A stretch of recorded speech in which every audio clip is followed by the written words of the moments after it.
Welcome, adventurers. Tonight, beneath the flickering torchlight of our grand hall, we gather to share legendary tales from distant realms, stories of magic, monsters, and mighty heroes, to guide you gently into the realm of dreams. Before we cross into the veil of slumber, take a moment to cast a support spell, smash the like button, and join our growing adventuring party by subscribing. Also, I'm curious what realm you're watching from.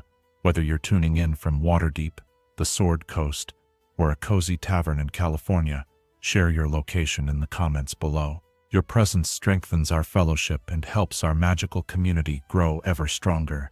Now, the dice have been rolled, and the time for storytelling has come. Get in a comfortable position, dim the lights, and let the journey begin. Chapter 1: Origins of the Mind Flayers. In the vast tapestry of cosmic horror that weaves through the planes of existence, few threads run as dark or as deep as those spun by the creatures known as Illithids. These beings, whose very name strikes terror into the hearts of scholars and adventurers alike, represent something far more terrifying than mere monsters lurking in shadow.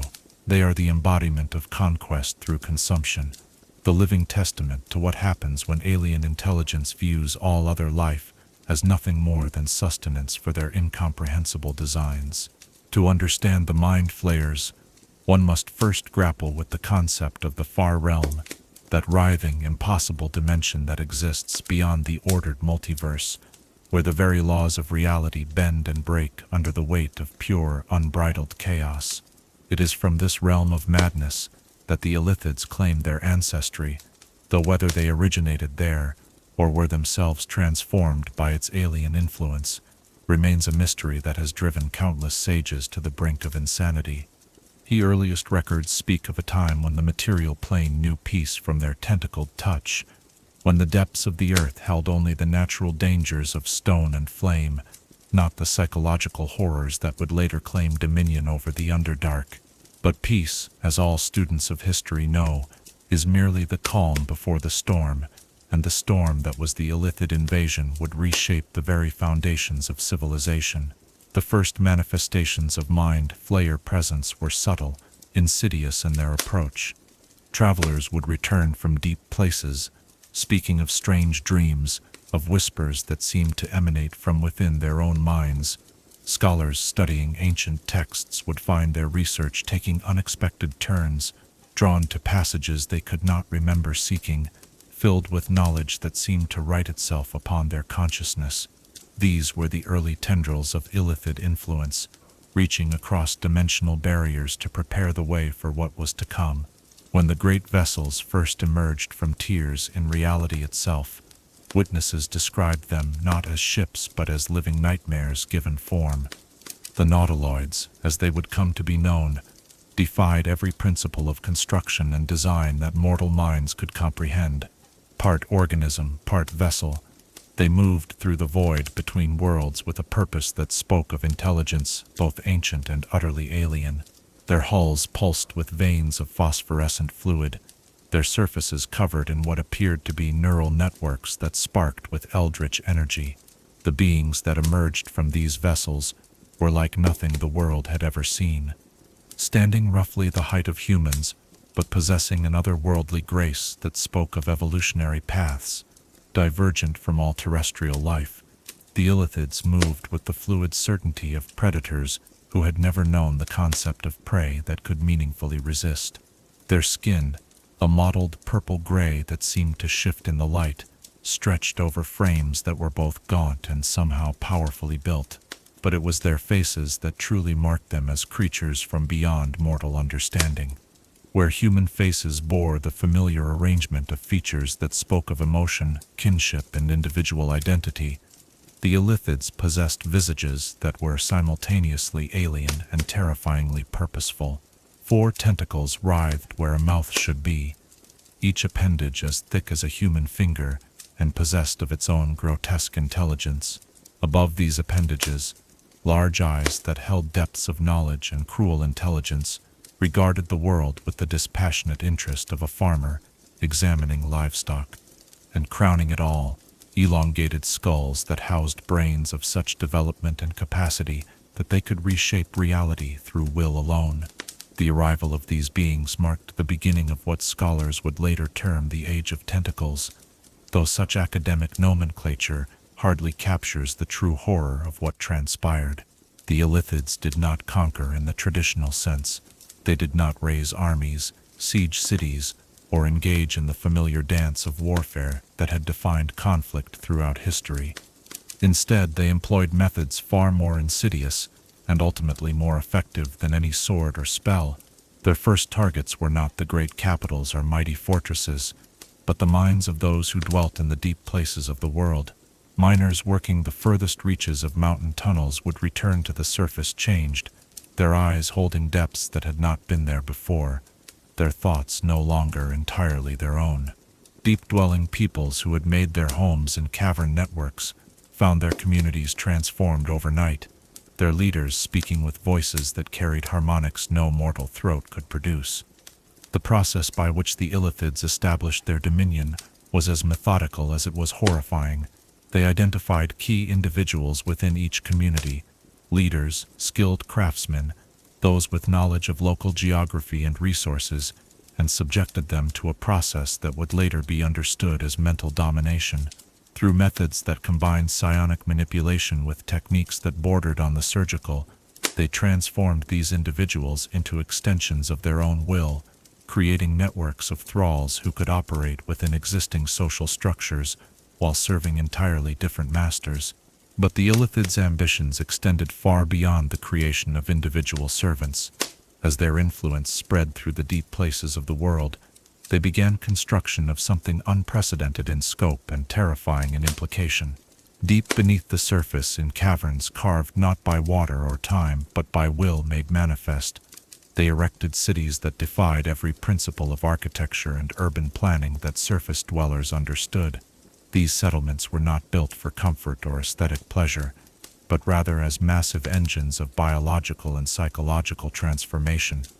Every corridor, every chamber, every seemingly decorative element served a function in the greater design of creating environments where mortal minds could be more easily accessed, modified, and ultimately consumed.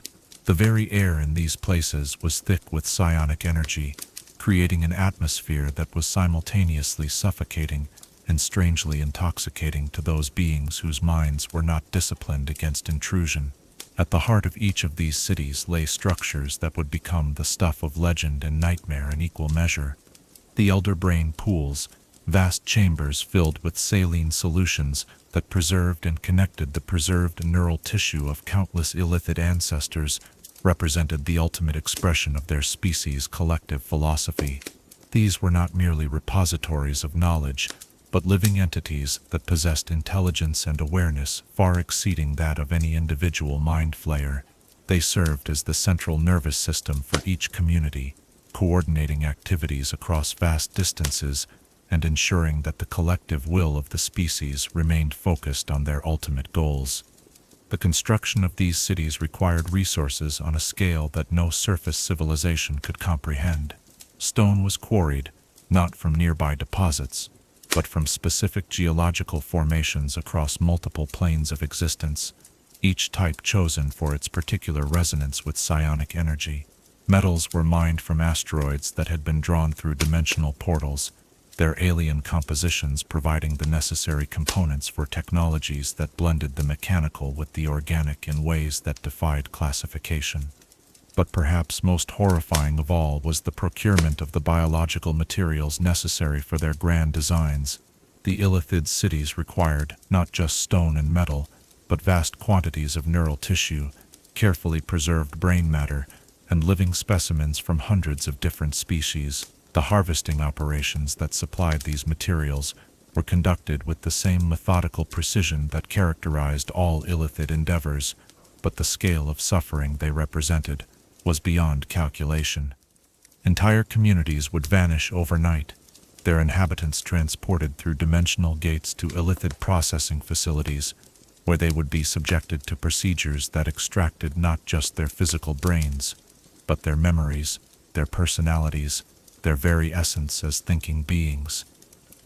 These operations were conducted not out of cruelty or sadism, but with the dispassionate efficiency of beings who viewed other forms of life as nothing more than raw materials for their construction projects.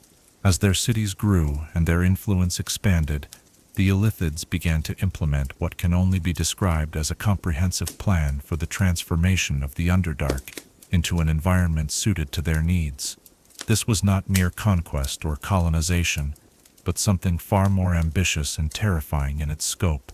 They sought to reshape the very nature of subterranean ecology, creating closed systems where every organism, from the smallest fungus to the largest predator, served some function in supporting their civilization. The process began with the introduction of species that had been biologically modified to serve specific functions within Illithid society.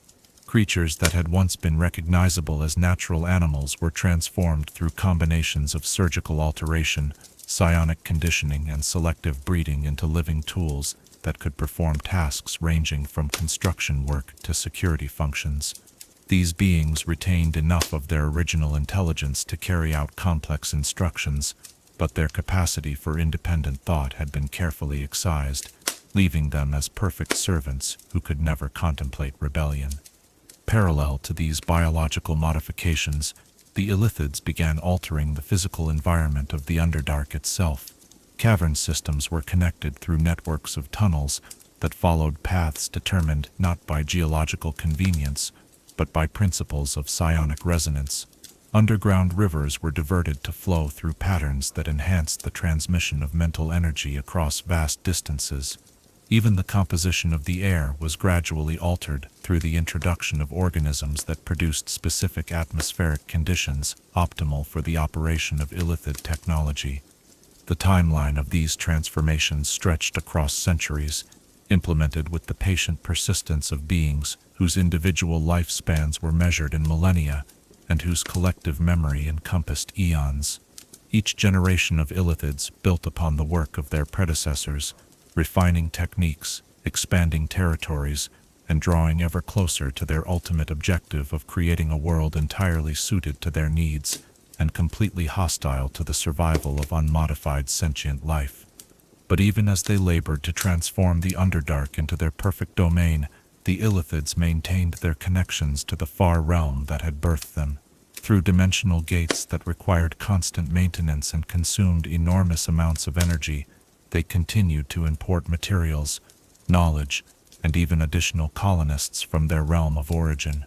These connections served not only practical purposes, but also spiritual ones, for the Illithids viewed themselves not as conquerors who had left their homeland behind, but as the vanguard of a greater expansion that would eventually bring the transformative chaos of the far realm to every corner of the multiverse.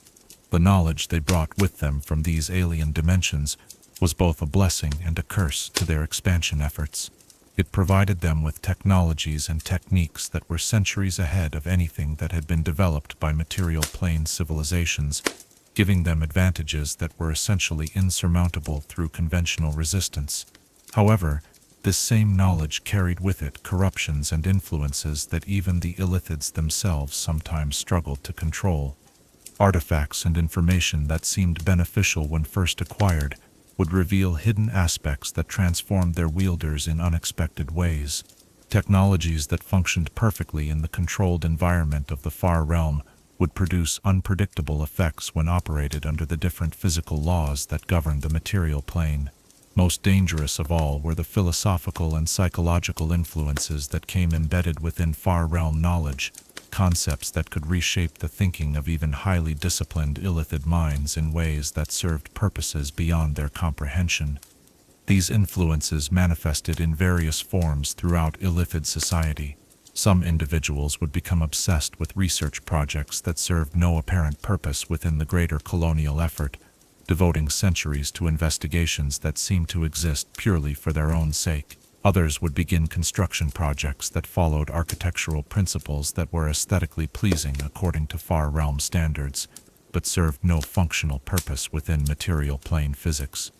Most concerning of all were those who began to exhibit behaviors that suggested their consciousness had become partially merged with entities from their dimension of origin, creating hybrid intelligences that pursued agendas that were incomprehensible even to their fellow Illithids. Despite these complications, or perhaps because of them, the Illithids' expansion into the Underdark represented one of the most successful colonization efforts in recorded history, within a span of time that was brief by their standards, but represented dozens of human generations. They had established a presence that extended across multiple continents and encompassed territories larger than most surface empires. Their cities served as nodes in a network that facilitated communication, resource sharing, and coordinated action across distances that would have made administration impossible for any civilization relying on conventional means of organization. The success of their expansion was due in large part to their understanding that true conquest required not just the occupation of territory, but the fundamental transformation of that territory's relationship to the broader ecosystem of which it was part. They did not simply build their cities in the Underdark. They made the Underdark into an extension of themselves, creating an environment where their alien nature was not a disadvantage, but rather the defining characteristic around which all other life had to adapt or perish. This transformation was achieved through methods that were as elegant as they were horrifying. Rather than attempting to eliminate existing Underdark inhabitants, the Illithids incorporated them into their designs as components of a larger biological machine. Duergar were modified to serve as specialized craftsmen, whose enhanced strength and endurance made them ideal for construction projects that required both precision and the ability to work in environments that would kill unmodified humanoids. Drow were transformed into intelligence-gathering specialists, whose natural stealth abilities and cultural familiarity with deception made them perfect for infiltrating surface communities. Even traditionally hostile species like hookors and owlbears were modified to serve as security forces and laborers. The process by which these modifications were achieved represented the pinnacle of Illithid biotechnology, combining surgical precision with psionic manipulation and selective breeding techniques that were based on principles derived from far-realm biology. Subjects were not simply altered once and then left to function according to their new programming, but rather subjected to ongoing modification and refinement as their roles within Illithid society evolved and as new techniques became available. This approach created a dynamic relationship between the Illithids and their modified servants that was far more complex than simple slavery or domination. The creatures that served them retained enough of their original personalities and capabilities to be effective in their assigned roles, but their fundamental motivations and loyalties had been altered at such a deep level that rebellion was not just unlikely, but literally unthinkable. They served not because they were forced to, but because their modified psychology made service to the Illithids the most natural and satisfying expression of their existence. As the centuries passed and Illithid influence continued to expand, their presence began to be felt even on the surface world, though in ways that were often subtle and difficult to detect. Surface dwellers would notice changes in the behavior of deep-dwelling species that they had previously traded with or fought against. Mining operations would encounter unexpected obstacles, as traditional ore deposits were found to have been systematically harvested by unknown parties. Most disturbing of all were the reports of individuals who had descended into deep places and returned with knowledge they could not account for, and abilities that seemed to transcend normal human limitations. These surface manifestations represented only the visible edges of an influence that extended far deeper into the foundations of civilization than most could comprehend. The Illithids had learned that surface societies, while seemingly beyond their direct reach, could be influenced through careful manipulation of the underground systems upon which they depended.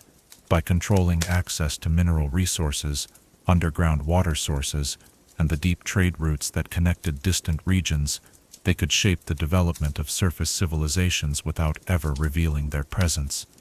And so, as the age of Illithid expansion reached its apex, the material plane found itself host to a civilization that was both entirely alien and increasingly integral to its own functioning. The Mind Flayers had achieved something that no previous colonizing force had managed.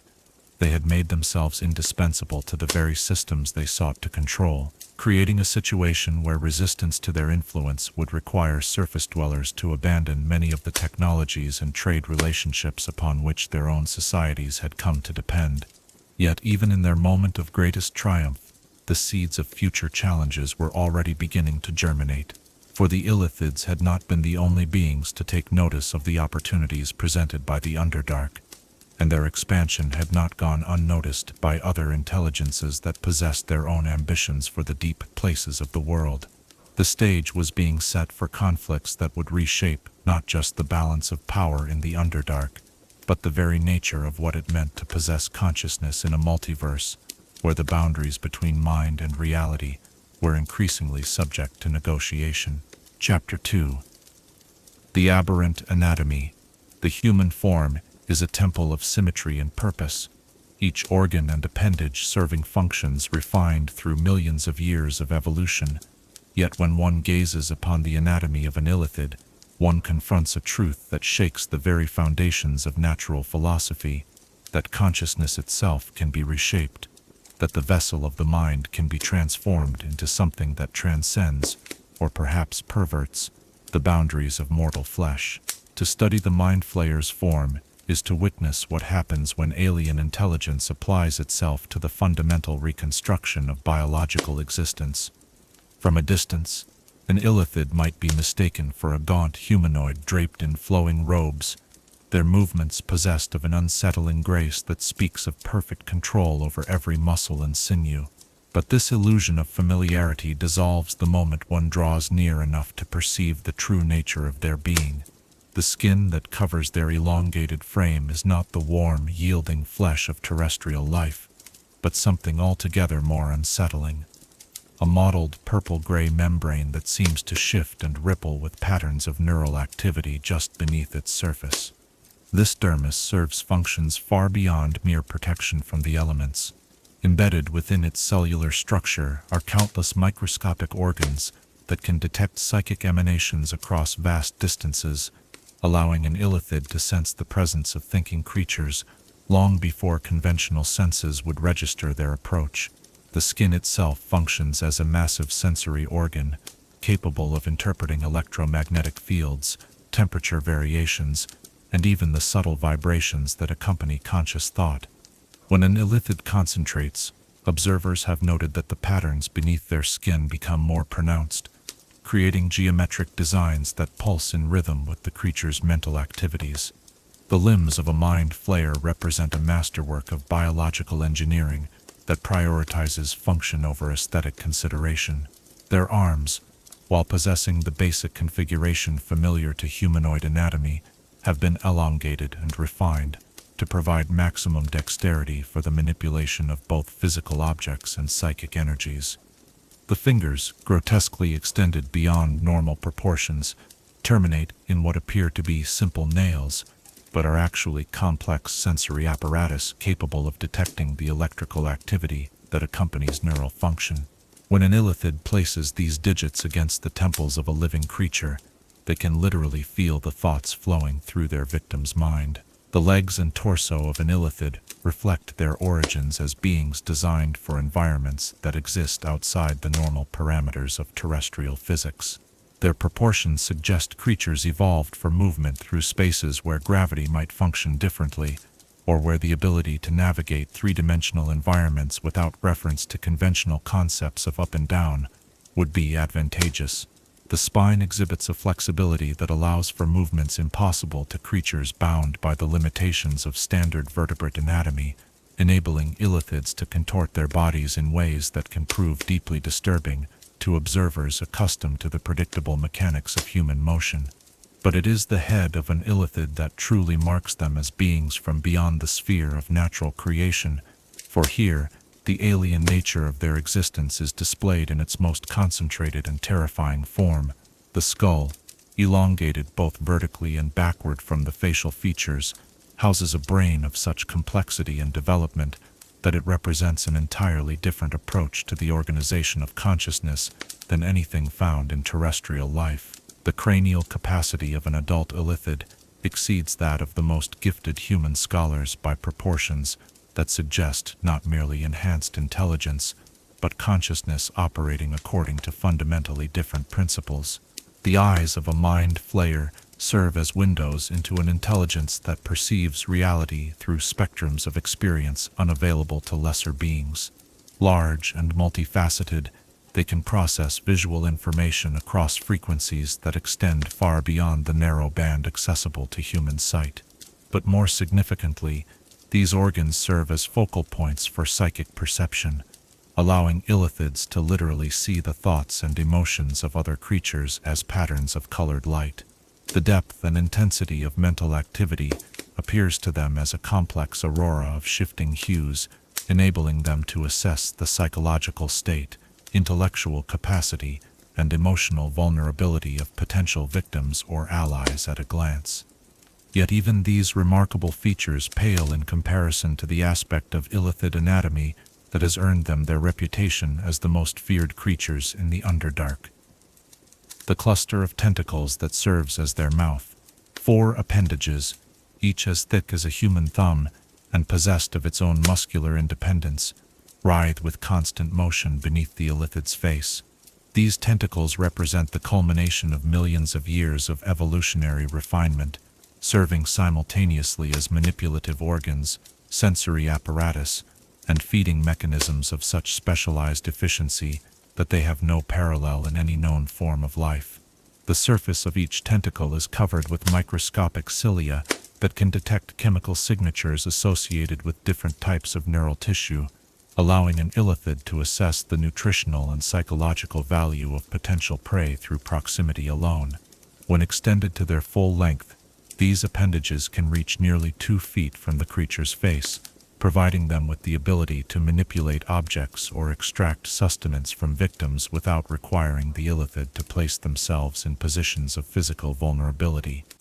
The internal structure of these tentacles represents a marvel of biological engineering that combines the functions of the digestive, respiratory, and nervous systems in ways that challenge conventional understanding of anatomical organization.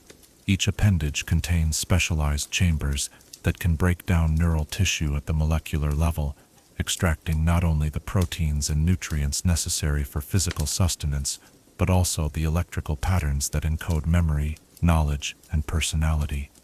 This process allows Illithids to literally consume the experiences and abilities of their victims, incorporating external knowledge into their own cognitive framework with an efficiency that makes traditional learning seem primitive by comparison. The feeding process itself represents one of the most horrifying aspects of Illithid anatomy, for it combines physical consumption with psychological violation in ways that leave victims, should they survive, permanently altered by the experience. When an Illithid feeds, the tentacles burrow through the eye sockets or nasal passages of their victim, guided by specialized chemoreceptors that can navigate directly to the most nutritionally valuable portions of the brain. The extraction process that follows is conducted with surgical precision, removing specific neural structures while leaving others intact, allowing the Illithid to harvest what they require, while ensuring that the victim remains conscious and aware throughout the procedure. The digestive system that processes this neural material represents an evolution of alimentary anatomy that serves purposes far beyond simple nutrition.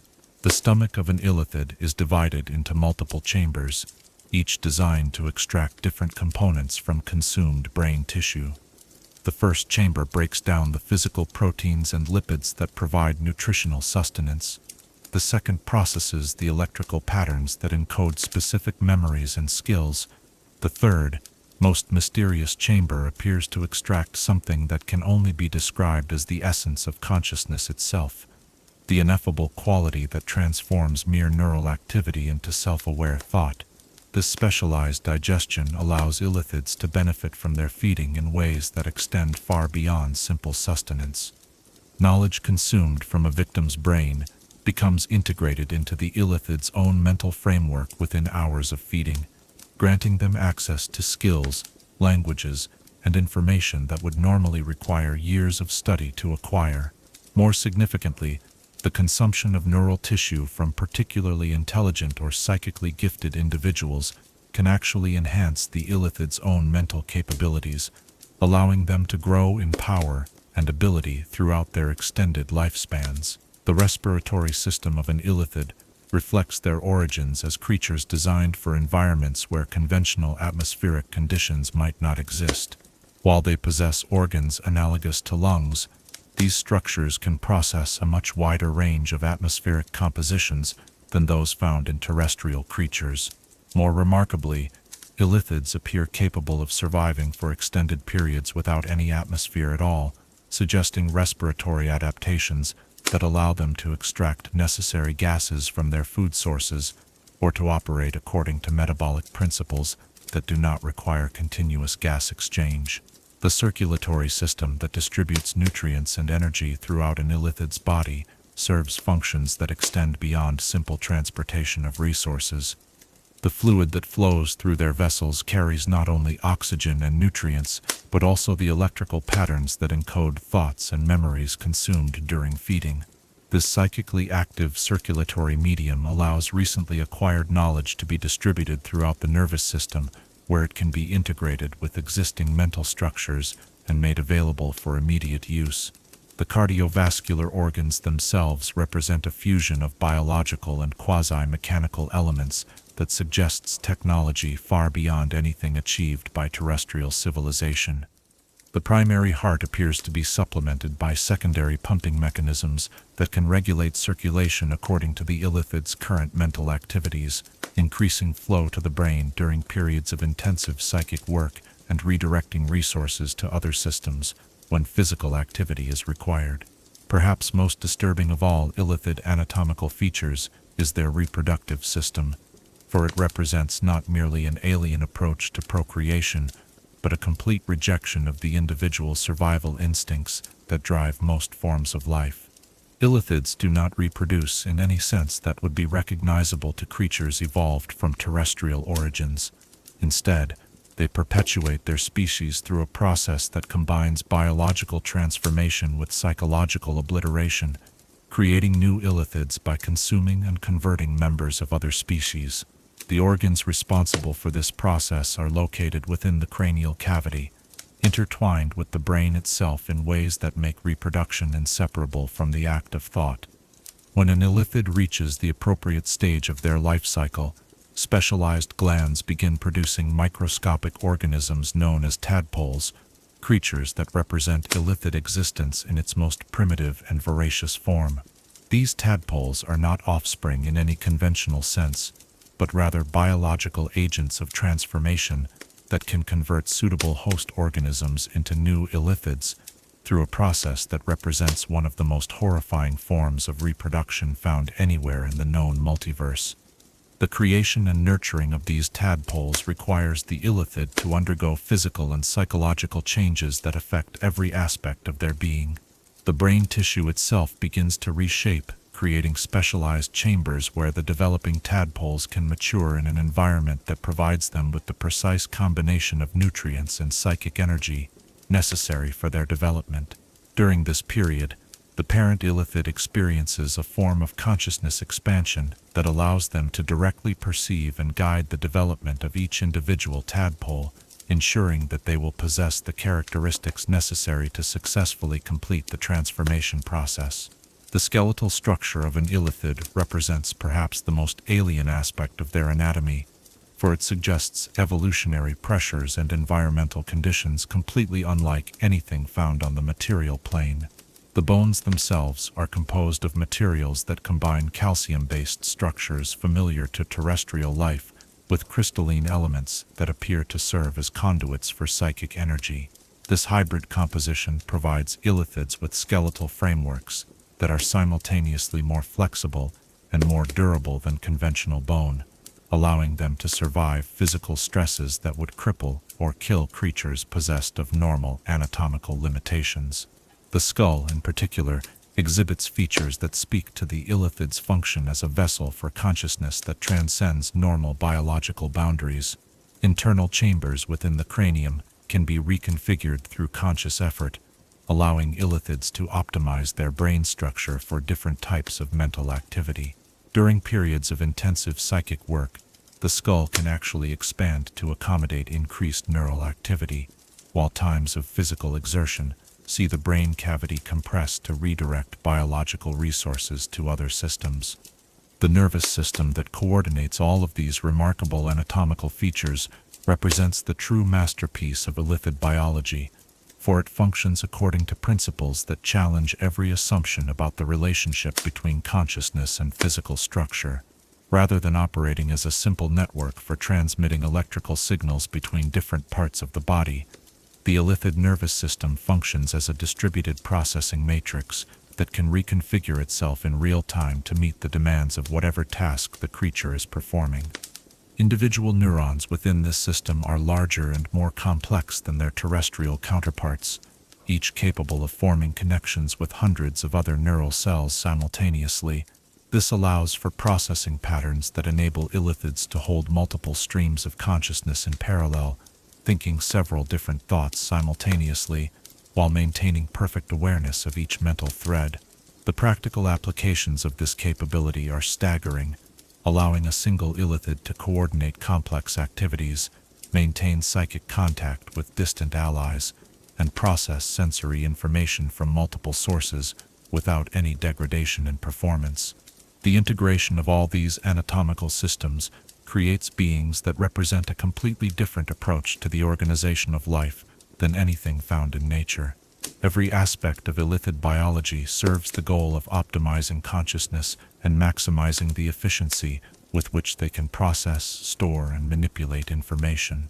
They are, in essence, living computers designed by an intelligence that understood the potential of biological systems far better than any terrestrial scientist has yet achieved.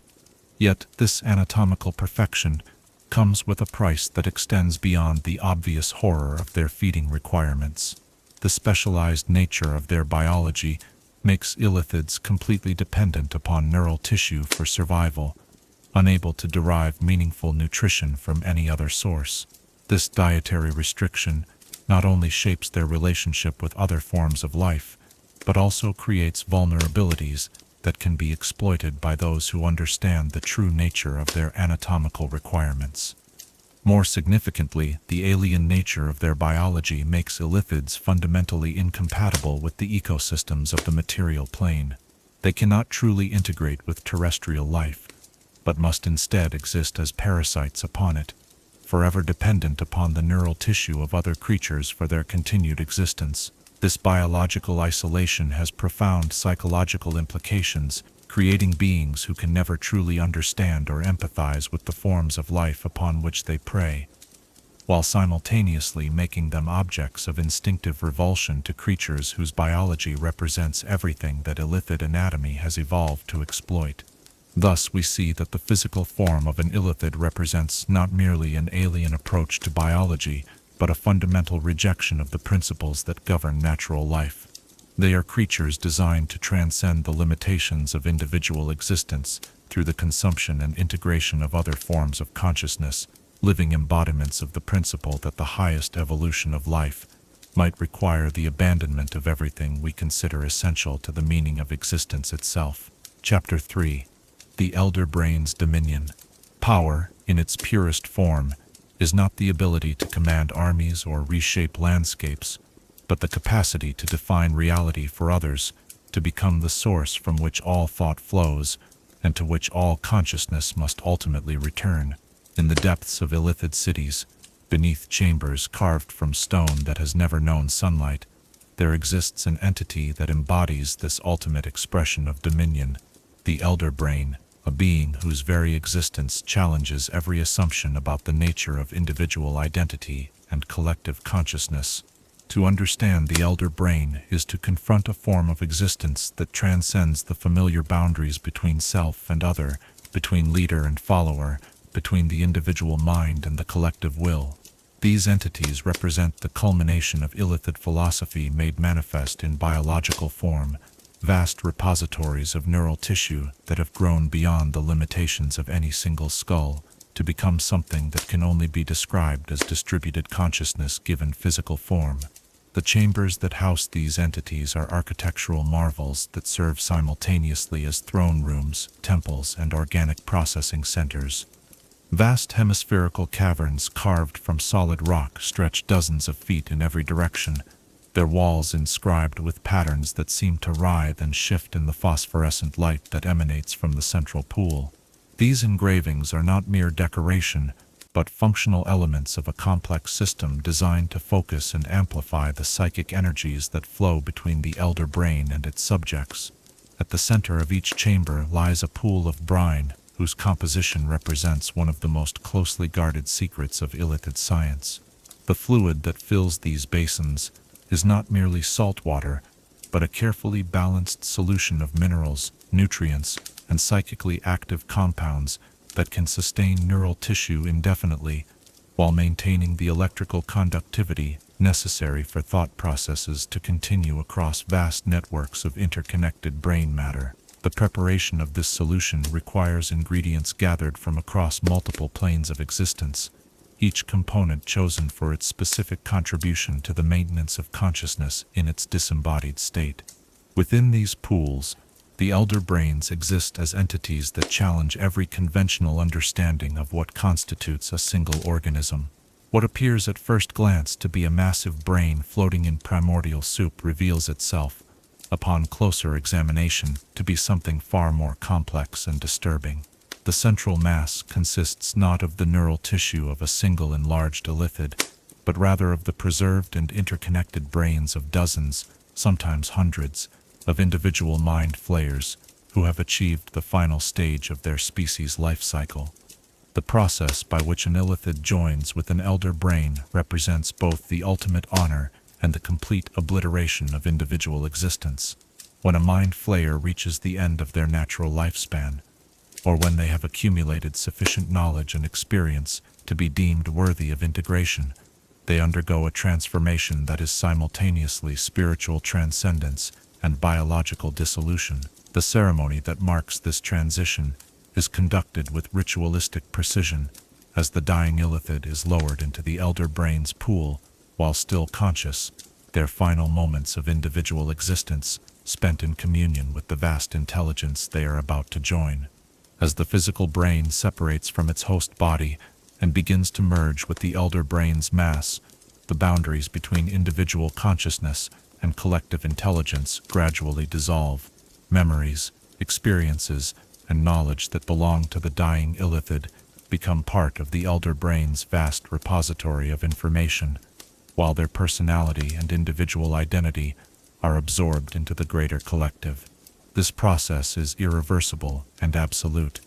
There is no trace of the individual that once existed, only their contributions to the ever-growing intelligence that guides Illithid society. The resulting entity possesses capabilities that dwarf those of any individual Illithid, no matter how powerful or experienced. The elder brain's consciousness operates on multiple levels simultaneously, capable of maintaining awareness of every Illithid within its sphere of influence, while simultaneously coordinating complex operations across vast distances and processing information at rates that would overwhelm any single mind. It exists in a state of constant communion with every member of its community, able to access their thoughts, direct their actions, and share knowledge instantaneously across the entire network of minds under its dominion. This connection extends far beyond simple telepathic communication. The elder brain functions as the central processing unit for a distributed intelligence network that encompasses every thinking being within the Illithid city. Individual mind flayers serve as sensory organs and manipulative appendages for this greater consciousness, their apparent autonomy merely an illusion created by the elder brain's ability to delegate specific tasks while maintaining ultimate control over every decision and action. The scope of an elder brain's awareness defies comprehension by creatures accustomed to the limitations of individual consciousness. It can simultaneously monitor the thoughts and activities of hundreds of subjects, coordinate complex engineering projects that span multiple cavern systems, maintain diplomatic communications with other Illithid communities across vast distances, and process the accumulated knowledge of centuries, while planning strategies that may not come to fruition for decades or centuries in the future. This omniscience extends to every aspect of life within the Illithid community. No thought goes unnoticed. No action occurs without the elder brain's awareness. No decision is made without its approval or at least its passive consent. The privacy that other species take for granted simply does not exist within the sphere of an elder brain's influence. Every illithid is simultaneously an individual entity and an extension of the elder brain's will, their apparent independence maintained only as long as it serves the greater purposes of the collective. The knowledge possessed by an elder brain represents the accumulated wisdom and experience of potentially thousands of individual illithids who have joined its mass over the centuries. This vast repository includes not only the memories and skills of its component minds, but also information gathered through the consumption of countless other species, creating libraries of knowledge that span multiple worlds and planes of existence. The elder brain's perfect memory ensures that no piece of information is ever lost, no lesson forgotten, no mistake repeated without deliberate intention. This accumulated knowledge manifests in ways that extend far beyond simple data storage. The elder brain possesses understanding of magical principles that allows it to manipulate reality in ways that individual illithids cannot achieve, regardless of their personal power or training. It can reach across dimensional boundaries to communicate with entities in distant planes, manipulate the flow of time within its immediate vicinity, and even alter the physical laws that govern its local environment when such changes serve its purposes. The elder brain's mastery of psionics represents the pinnacle of mental discipline and power achievable through illithid science. Its psychic abilities extend across vast distances, allowing it to maintain contact with other elder brains in distant cities and coordinate activities on a scale that encompasses entire continents. These communications occur through channels that exist outside normal space-time, enabling instantaneous coordination regardless of the physical distances involved. More disturbing still is the elder brain's ability to influence the thoughts and actions of creatures who are not formally part of its collective. Through subtle psychic manipulation, it can plant suggestions in the minds of surface dwellers, alter the memories of potential threats, and even control the actions of individuals who remain completely unaware that their thoughts are no longer entirely their own.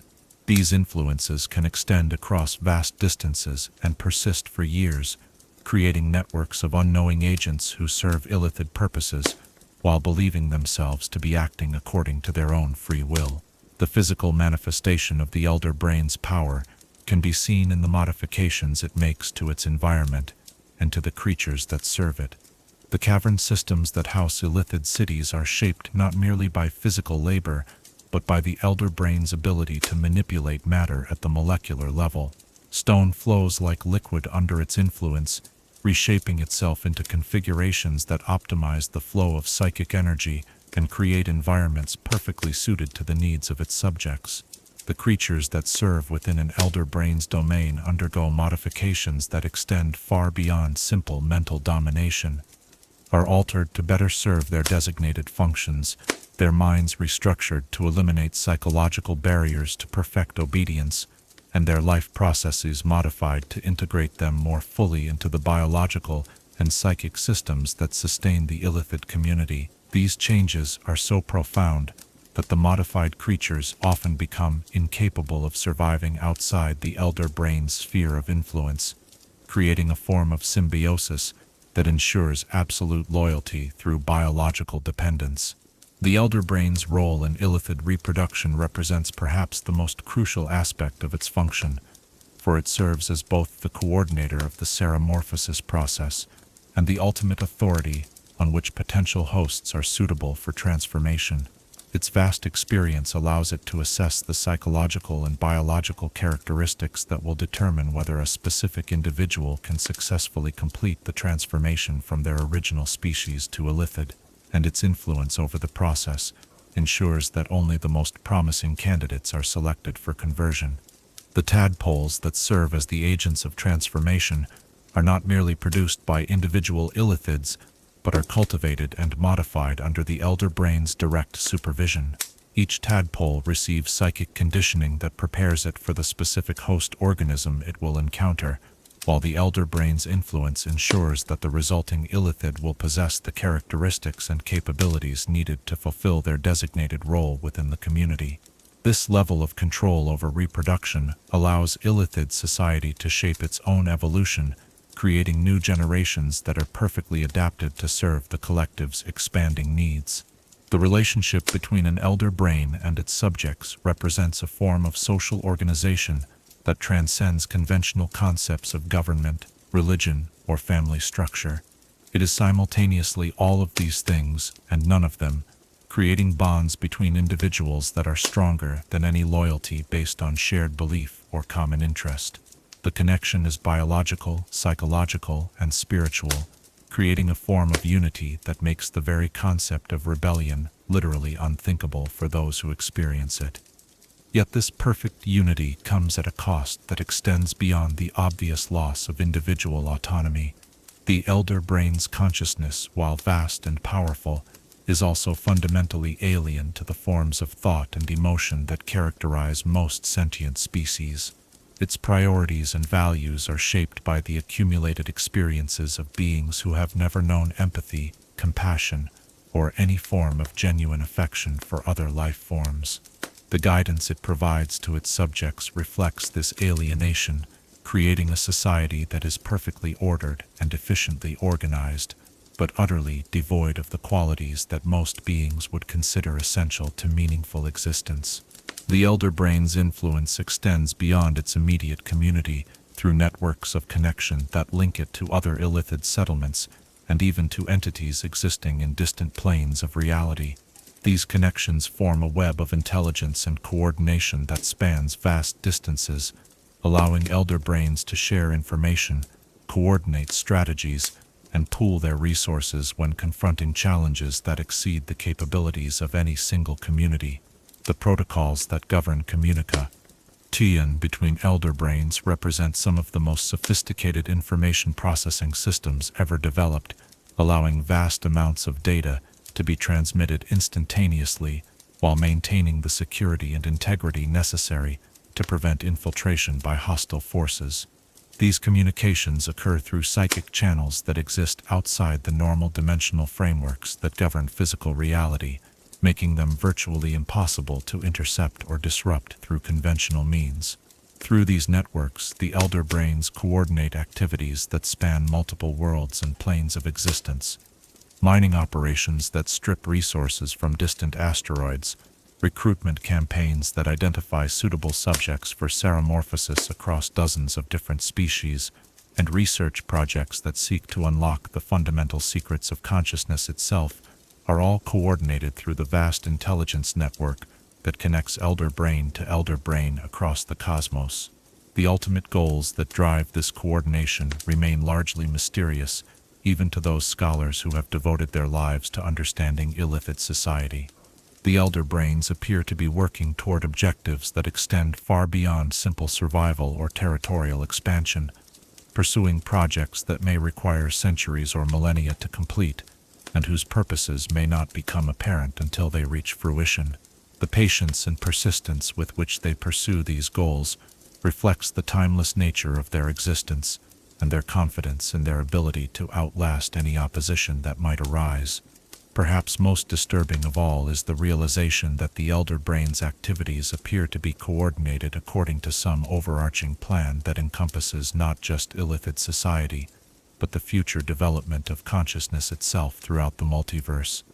Their research into the nature of thought and identity, their experiments with the transformation of other species, and their efforts to establish permanent footholds across multiple planes of existence all suggest involvement in a project whose scope and ambition dwarf any undertaking ever attempted by terrestrial civilization. As we contemplate the true nature of the Elder Brain's dominion, we are forced to confront questions that strike at the heart of what it means to possess individual consciousness. In a universe where minds can be merged, memories can be shared, and the boundaries between self and other can be dissolved through biological manipulation, what becomes of the concepts of personal identity and individual worth that form the foundation of most philosophical and ethical systems? The Elder Brain represents not just an alien form of intelligence, but a fundamental challenge to the assumptions upon which our understanding of consciousness itself is based, forcing us to consider whether the unity it offers might represent the next stage in the evolution of thought itself, or merely the ultimate expression of existential horror made manifest in biological form. Chapter 4: Cities of Madness. Architecture is the art of creating spaces that reflect the values, needs, and aspirations of those who inhabit them. Yet when mortals gaze upon the cities of the Illithids, they confront structures that embody principles so alien to terrestrial sensibilities that the very act of observation can drive the unprepared mind to madness. These settlements represent not merely functional urban planning, but the physical manifestation of a philosophy that views reality itself as raw material, to be reshaped according to the requirements of minds that operate beyond the limitations of individual consciousness. To approach an Illithid city is to witness the gradual dissolution of familiar architectural logic, as the corridors and chambers that honeycomb the deep places of the earth begin to follow patterns that serve functions incomprehensible to surface dwellers. The outer boundaries of these settlements are marked not by walls or fortifications, but by subtle alterations in the very nature of space itself, regions where the laws of physics begin to bend under the influence of concentrated psychic energy, creating barriers more effective than any physical obstruction. The passages that lead toward the heart of these cities wind through stone that has been shaped not by conventional tools, but by the direct application of will upon matter. The walls flow in organic curves that seem to pulse with their own rhythm, their surfaces inscribed with patterns that serve simultaneously as decoration, functional circuitry for psychic energy, and navigational guides for those who possess the ability to interpret their meaning. These engravings are not static art, but living systems that change in response to the mental activities of the city's inhabitants, creating an environment that is constantly adapting to serve the collective needs of its population. The first chambers encountered by those who penetrate the outer defenses of an Illithid city serve functions that would be familiar to any student of urban planning, yet their execution reveals the fundamental differences between Mind Flayer society and any form of civilization evolved by terrestrial species. Storage areas hold not grain or manufactured goods, but vast collections of preserved neural tissue organized according to criteria that reflect the nutritional and psychological value of their contents. Workshops buzz with activity, as modified slaves work to create tools and artifacts that combine mechanical precision with biological integration in ways that defy conventional understanding of technology. The residential quarters of an Illithid city represent perhaps the most alien aspect of these settlements, for they reflect a form of domestic life that is utterly unlike anything known to creatures who value privacy, personal space, and individual identity. The chambers assigned to individual Illithids are not private dwellings in any conventional sense, but rather specialized nodes within the larger organism of the city itself. Each space is designed to optimize the flow of psychic energy between its inhabitant and the elder brain that coordinates all activity within the settlement. The furnishings found within these chambers serve functions that extend far beyond simple comfort or convenience. Resting platforms are constructed from materials that can conduct and store psychic energy, allowing an Illithid to maintain connection with the collective consciousness even during periods of physical rest. Work surfaces are integrated with organic computing systems that can process information and perform calculations through direct mental interface, eliminating the need for any separation between thought and action. Storage systems organize not just physical possessions, but memories, knowledge, and experiences that can be accessed and shared through direct neural connection. The architecture of these residential areas reflects the communal nature of Illithid society, with chambers connected by passages that facilitate constant interaction while maintaining the specialized environments required for different types of mental activity. Sound-dampening materials prevent the psychic emanations of one inhabitant from interfering with the mental work of their neighbors, while ventilation systems ensure that the atmospheric conditions remain optimal for the complex neurochemical processes that sustain Illithid consciousness. Moving deeper into the city, Visitors encounter the industrial sectors where the real work of Illithid civilization takes place. These vast caverns house facilities that combine biological engineering with manufacturing processes that operate according to principles derived from far-realm science. Laboratories stretch across acres of underground space, their chambers filled with apparatus that can manipulate matter at the molecular level, while simultaneously altering the consciousness of the beings who operate them. The breeding facilities represent some of the most disturbing sights within any Illithid city, for here the process of ceremorphosis is conducted on an industrial scale. Vast chambers house thousands of potential hosts in various stages of transformation, their bodies suspended in nutrient baths that sustain them while tadpoles work to reshape their neural structures. The monitoring systems that oversee these processes operate through direct psychic connection, allowing technicians to observe and adjust the transformation process in real time, while maintaining perfect awareness of each subject's psychological state. Adjacent to these transformation chambers lie the cultivation areas where Illithid tadpoles are raised from their initial spawning through the stages of development that prepare them for implantation. The pools that house these creatures are marvels of biological engineering, maintaining precisely controlled environments that provide each tadpole with the nutrients and psychic stimulation necessary for optimal development. The selection processes that determine which tadpoles will be used for transformation and which will be culled represent some of the most sophisticated quality control systems ever developed, ensuring that only the most promising specimens proceed to the next stage of their life cycle. The research districts of Illithid cities house some of the most advanced scientific facilities in existence, places where the fundamental nature of consciousness itself is studied and manipulated through techniques that combine rigorous empirical methodology with insights derived from far-realm knowledge. The laboratories found in these areas conduct experiments that span decades or centuries, investigating questions that require the kind of patient persistence only possible for beings whose individual lifespans are measured in millennia and whose collective memory encompasses eons. The apparatus found within these research facilities defies classification according to any conventional understanding of scientific instrumentation. Devices that appear to be mechanical reveal themselves to be partially biological upon closer examination, while systems that seem to operate through organic processes incorporate crystalline elements that channel and focus psychic energy in ways that amplify the researcher's mental capabilities. The integration of consciousness with technology reaches such sophisticated levels that the distinction between thought and tool becomes meaningless, creating research environments where investigation and experimentation can proceed at the speed of thought itself. The subjects of these investigations represent a cross-section of sentient life from across multiple planes of existence, specimens that have been gathered through systematic collection efforts that span generations of research. The holding facilities that house these subjects are designed to maintain optimal psychological and physical conditions for extended study, creating environments that can sustain virtually any form of life, while providing researchers with unlimited access to their consciousness for investigation and experimentation.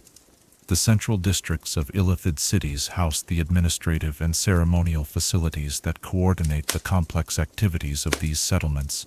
The chambers where the elder brain resides serve simultaneously as throne room, temple, and nerve center for the entire community, their architecture designed to optimize the flow of psychic energy, while providing appropriate spaces for the rituals and ceremonies that mark important events in Illithid society. The audience chambers where the elder brain receives reports and issues instructions represent architectural achievements that transcend conventional understanding of acoustic and spatial design.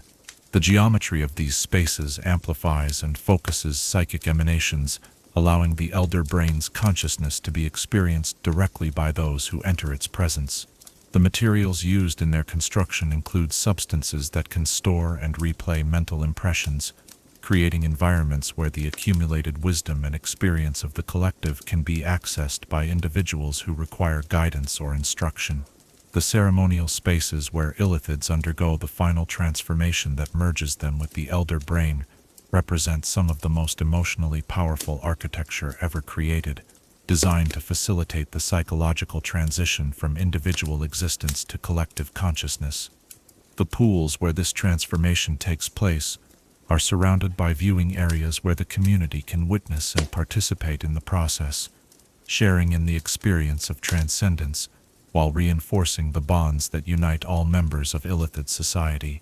The defensive systems that protect Illithid cities represent a fundamental departure from conventional military architecture, relying not on physical barriers, but on psychological and psychic deterrents that can neutralize threats before they achieve physical proximity to the settlement.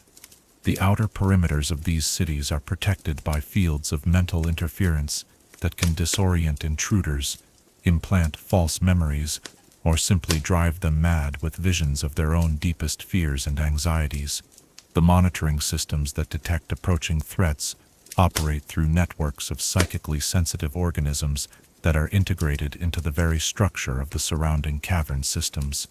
These biological sensors can detect the presence of conscious thought at vast distances, providing early warning of potential intrusions while gathering intelligence about the capabilities and intentions of those who approach. The response protocols activated by these detection systems can deploy defensive measures that range from subtle misdirection to overwhelming psychic assault, depending on the level of threat represented by the intruders. The infrastructure that supports Illithid cities represents a marvel of biological and technological integration that creates urban environments perfectly adapted to the needs of their inhabitants. Water systems incorporate living filtration organisms that can purify virtually any liquid while extracting nutrients and minerals necessary for the city's biological components. Waste disposal systems break down organic matter at the molecular level, recycling every atom of material while eliminating any possibility of contamination or disease. The transportation networks that connect different areas of Illithid cities operate through principles that combine mechanical engineering with biological propulsion systems. Corridors can reshape themselves to optimize traffic flow, while conveyor systems use muscular contractions to move materials and individuals according to predetermined schedules. The most sophisticated settlements incorporate teleportation networks that allow instantaneous travel between distant locations, creating urban environments where the limitations of physical space become irrelevant to daily life. The communication systems that coordinate activities throughout Illithid cities represent the ultimate fusion of biological neural networks with technological amplification systems. Every surface within these settlements can serve as a conduit for psychic transmission, allowing information to flow instantaneously between any 2 points within the city. The bandwidth of these communication networks exceeds anything achievable through conventional technology, enabling the simultaneous transmission of complete sensory experiences, complex emotional states, and vast quantities of data without any degradation or interference. The environmental control systems that maintain optimal conditions throughout Illithid cities operate through biological processes that can adjust temperature, humidity, atmospheric composition, and even gravitational fields according to the specific requirements of different areas. The organisms responsible for these functions are integrated into the very structure of the buildings themselves, creating architecture that is literally alive and capable of adapting to changing conditions without requiring external intervention. The educational facilities found within Illithid cities represent a revolutionary approach to knowledge transfer that eliminates the time and effort traditionally required for learning. Students can receive complete skill sets, language capabilities, and knowledge bases through direct neural interface, absorbing in minutes what would normally require years of study. The libraries that house the accumulated knowledge of Illithid civilization consist not of books or records, but of preserved neural tissue that contains the actual memories and experiences of those who generated the information. The recreational areas within Illithid cities serve functions that would be difficult for surface dwellers to comprehend, providing spaces where consciousness can be expanded and explored in ways that transcend the limitations of individual perception. These chambers can induce altered states of awareness that allow participants to experience reality from perspectives unavailable to conventional consciousness, creating forms of entertainment that combine spiritual transcendence with psychological exploration. The markets and trading areas of Illithid cities deal in commodities that reflect the unique values and needs of their inhabitants. Neural tissue is classified and priced according to its cognitive content, with memories from particularly intelligent or skilled individuals commanding premium values. Psychic artifacts that can store and replay specific mental experiences are crafted by artisans who work directly with consciousness itself, creating objects that can provide their users with temporary access to capabilities and knowledge beyond their normal limitations. As we survey the totality of Illithid urban planning, we confront the disturbing realization that these cities represent not merely functional settlements, but comprehensive ecosystems designed to optimize the cultivation and harvest of consciousness itself. Every aspect of their design serves the ultimate goal of transforming the deepest places of the earth into environments where alien intelligence can flourish, while the forms of life upon which it preys are reduced to nothing more than raw materials for its continued expansion. The cities of the Mind Flayers stand as monuments to a vision of civilization that prioritizes the collective consciousness above individual existence, creating spaces where the very concept of personal identity becomes not just irrelevant, but actively counterproductive to the harmony and efficiency that their builders prize above all other values. Chapter 5. The Thrall Hierarchy.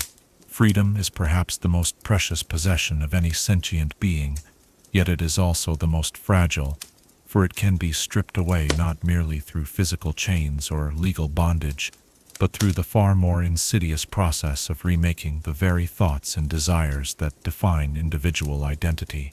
Within the depths of Illithid cities, there exists a complex social structure built upon the systematic destruction of free will, a hierarchy of enslavement so sophisticated and comprehensive that its victims often serve their captors with enthusiasm that appears genuine because, in the most fundamental sense, it has become their authentic desire. The process by which free beings are transformed into willing servants of Illithid society represents one of the most horrifying achievements in the annals of psychological manipulation. Unlike crude forms of slavery that rely upon fear, pain, or simple coercion, the methods employed by Mind Flayers work by altering the basic neurological structures that generate thought, emotion, and desire. The resulting thralls serve not because they are forced to, but because their modified consciousness genuinely believes that service to their Illithid masters represents the highest and most fulfilling expression of their existence. The lowest tier of this hierarchy consists of what Illithid society terms basic laborers, beings whose consciousness has been simplified to the point where they can perform repetitive tasks with perfect efficiency while remaining incapable of complex thought or independent action. These creatures retain their original physical forms, but have undergone neural modifications that eliminate higher cognitive functions, reducing their mental activity to the level required for their designated tasks. They work continuously without rest, fatigue, or complaint, their simplified nervous systems incapable of generating the psychological states that would make prolonged labor unpleasant. The creation of basic laborers involves surgical procedures that remove or disable specific regions of the brain responsible for abstract thinking, emotional complexity, and self-awareness. The remaining neural tissue is then modified through a combination of biological and psychic techniques that optimize it for the performance of specific types of work. A thrall designed for construction labor will have enhanced spatial reasoning and manual dexterity, while one intended for agricultural work will possess improved sensory capabilities and an intuitive understanding of plant growth cycles. The psychological conditioning that accompanies these physical modifications ensures that basic laborers experience genuine satisfaction from the completion of their assigned tasks. Their simplified consciousness is structured around reward systems that generate intense pleasure from successful work performance, creating beings who approach their duties with the enthusiasm that others might reserve for their most cherished hobbies. This conditioning is so thorough that basic laborers become genuinely distressed when prevented from working, experiencing withdrawal symptoms similar to those suffered by addicts denied their substance of choice. Above the basic laborers in the Thrall hierarchy are the specialized servants beings who have retained more of their original cognitive capacity but have had their loyalty and motivations fundamentally restructured to serve Illithid interests. These thralls possess the intelligence and creativity necessary to handle complex tasks that require problem-solving abilities, but their enhanced capabilities are channeled exclusively toward goals that benefit their masters. They serve as craftsmen, technicians, and managers within Illithid society, their skills made more valuable through the absolute certainty of their dedication. The process of creating specialized servants is far more complex than the crude neural surgery employed for basic laborers. Instead of simply removing unwanted mental functions, Illithid technicians must carefully reshape existing neural pathways while preserving the cognitive abilities that make these thralls valuable. This requires intimate knowledge of the subject's psychology, personality, and mental architecture, as well as precise application of psychic techniques that can alter thought patterns without destroying the underlying intelligence that generates them. The most disturbing aspect of specialized servant conditioning is the way it preserves the thrall's sense of individual identity, while completely redirecting their fundamental values and goals. These beings remember their lives before enslavement and retain their original personalities, but they have been modified to believe that their capture and transformation represents the most fortunate event of their existence. They speak of their Illithid masters with genuine affection and gratitude, describing their enslavement as liberation from the confusion and purposelessness that characterized their previous lives. The middle tier of the Thrall hierarchy consists of autonomous agents beings who have been granted significant independence and decision-making authority, while remaining absolutely loyal to Illithid interests. These thralls often appear completely normal to casual observation, retaining their original personalities and the ability to form relationships and pursue personal interests. However, their fundamental motivations have been so thoroughly reconstructed that they will sacrifice anything, including their own lives and the lives of those they love, to serve the needs of their Illithid masters. Autonomous agents are typically created from individuals who possessed exceptional intelligence, social skills, or specialized knowledge before their capture. The conditioning process for these thralls is extraordinarily sophisticated, requiring months or even years of careful psychological manipulation combined with precisely applied neural modifications. The goal is to create beings who can operate independently in complex social environments while remaining absolutely reliable instruments of Illithid policy. The most successful autonomous agents are those who remain completely unaware of their transformed nature. Through carefully applied memory modification and psychological conditioning, they have been convinced that they are acting according to their own free will while serving purposes that happen to align with Illithid interests. These thralls can pass even intensive psychological examination, their modified consciousness generating genuine beliefs and emotions that support their programmed behavior patterns. The conditioning techniques used to create autonomous agents represent the pinnacle of Illithid psychological science, combining insights derived from centuries of consciousness research with practical methods developed through the systematic study of thousands of subjects. The process begins with detailed mapping of the subject's mental architecture, identifying the neural pathways responsible for generating their core beliefs, values, and emotional responses. This information is then used to design customized modification procedures that can alter specific aspects of the subject's psychology while leaving others intact. The most sophisticated autonomous agents undergo what Illithids term identity reconstruction, a process that completely rebuilds the subject's sense of self around new core beliefs and values while preserving their memories and personality traits. The resulting beings retain their original skills and knowledge, but apply them in service of goals that would have been repugnant to their unmodified selves. They experience no psychological conflict or distress from this transformation, because their reconstructed identity genuinely believes that their new purposes represent the natural expression of their authentic values. At the apex of the Thrall hierarchy stand the Chosen Ones, beings who have been selected for transformation into hybrid entities that combine the best aspects of their original species with enhancements derived from illithid biology and psychology. These creatures serve as the elite administrators, military commanders, and diplomatic representatives of illithid society, their enhanced capabilities making them far more effective in these roles than any unmodified being could be. The process of creating a chosen one involves not merely psychological conditioning, but actual biological transformation, as the subject's body and brain are modified to incorporate illithid characteristics while retaining the advantages of their original form. The neural modifications required for this transformation are so extensive that the resulting being can barely be considered the same individual who underwent the procedure, yet they retain enough of their original memories and personality to serve as effective representatives of their former species. Chosen ones possess psychic abilities that rival those of lesser illithids, combined with the physical capabilities and cultural knowledge of their original race. They serve as living bridges between illithid society and the various species that the mind flayers seek to influence or control. Their hybrid nature allowing them to understand and manipulate both sides of any interaction.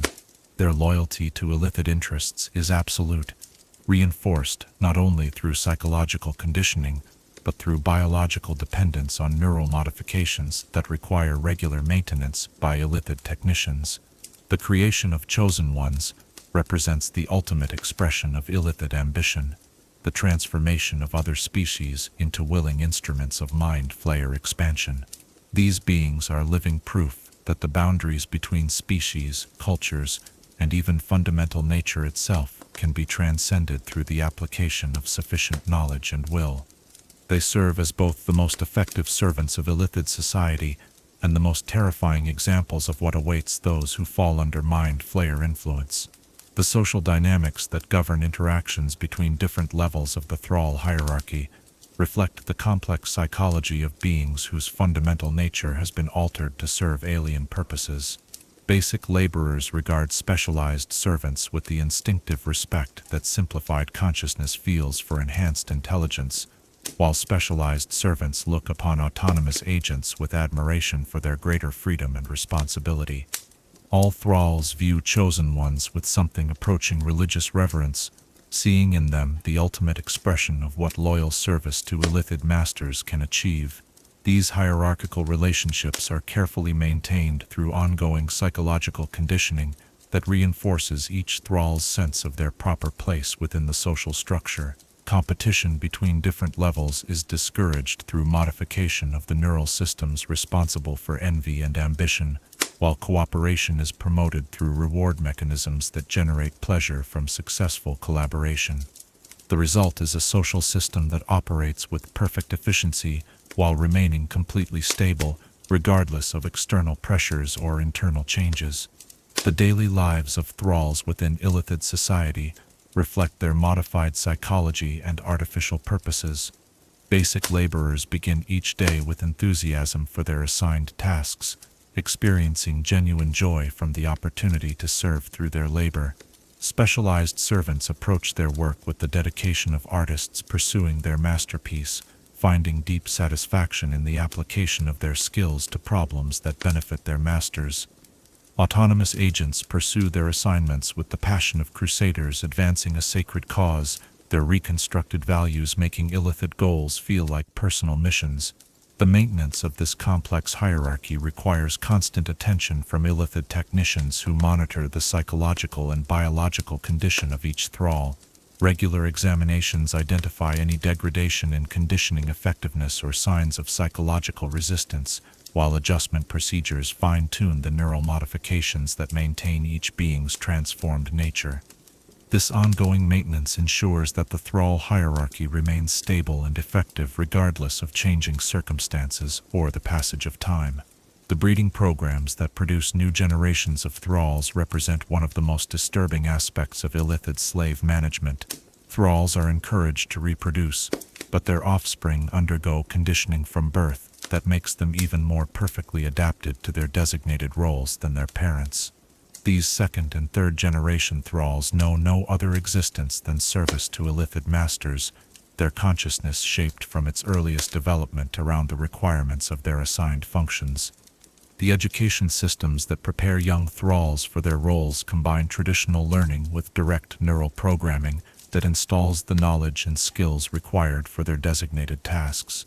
Children receive complete skill sets and knowledge bases through procedures that bypass the normal learning process, allowing them to achieve adult-level competence in their assigned specializations within months of reaching physical maturity.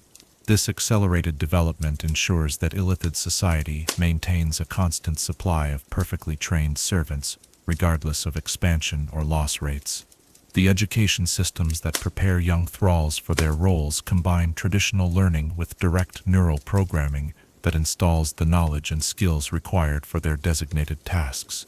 Children receive complete skill sets and knowledge bases through procedures that bypass the normal learning process, allowing them to achieve adult-level competence in their assigned specializations within months of reaching physical maturity. This accelerated development ensures that Illithid society maintains a constant supply of perfectly trained servants regardless of expansion or loss rates. The psychological support systems that maintain Thrall mental health reflect the Illithids' understanding that even modified consciousness can suffer from stress and dysfunction if not properly maintained. Therapeutic procedures address any emotional problems that might interfere with work performance, while recreational activities provide appropriate outlets for the residual psychological needs that remain after conditioning. These support systems ensure that thralls remain productive and content throughout their extended lifespans, while preventing the development of psychological conditions that might threaten their continued loyalty. The advancement opportunities available within the Thrall hierarchy provide motivation for superior performance, while reinforcing the values that maintain social stability.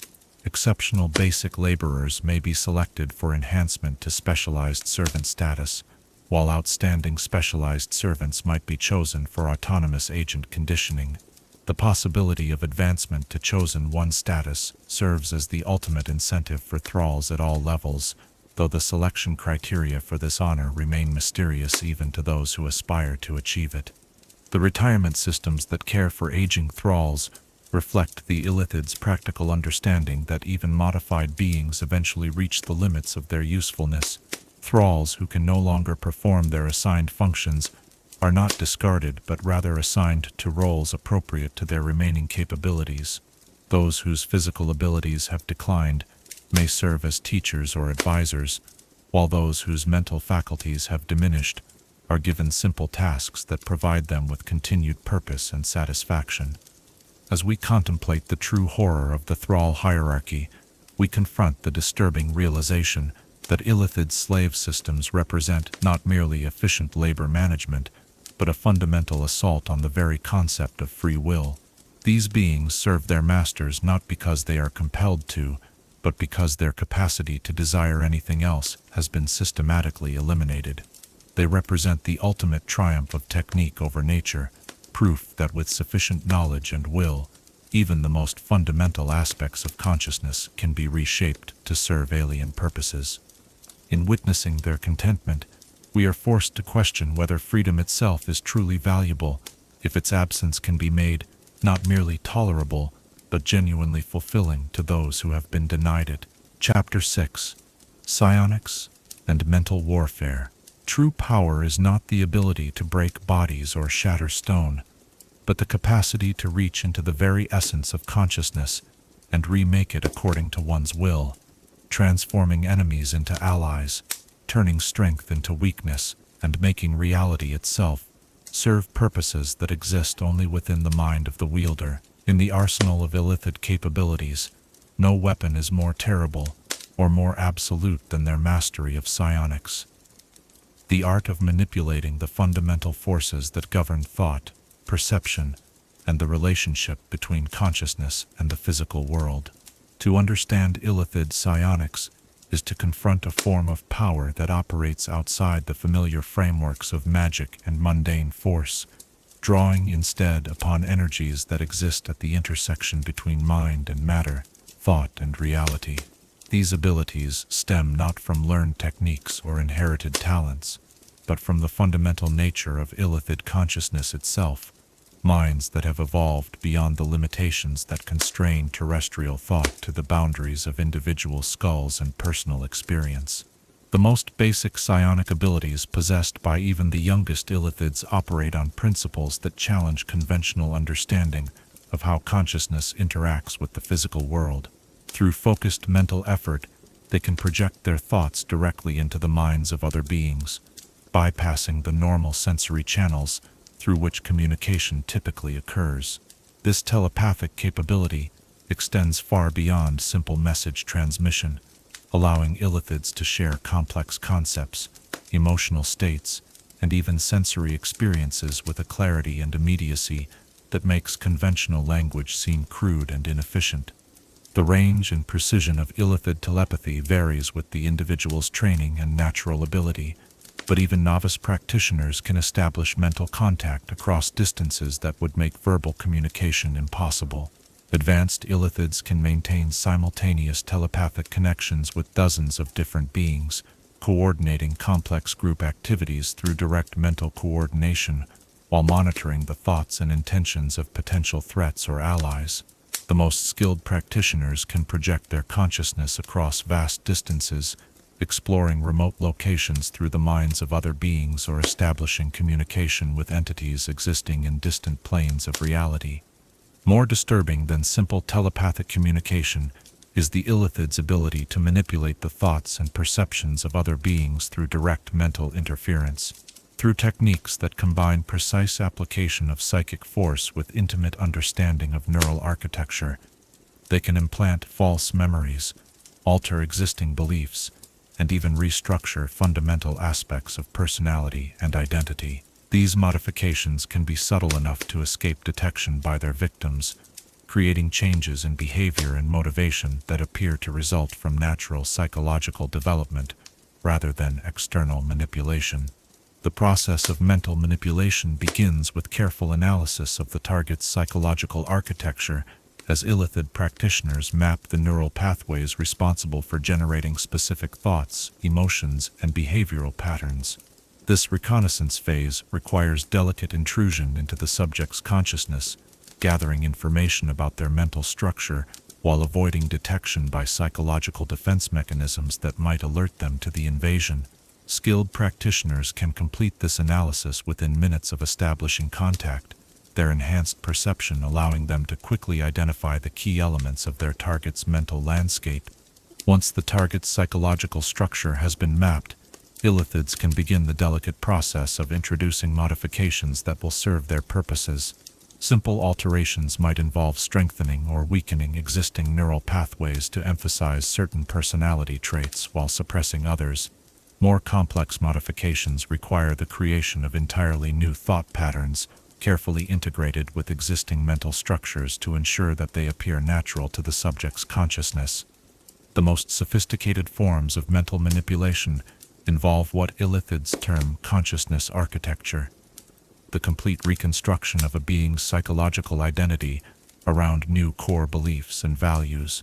This process requires not merely the alteration of existing thoughts, but the fundamental restructuring of the neural frameworks that generate identity, motivation, and desire.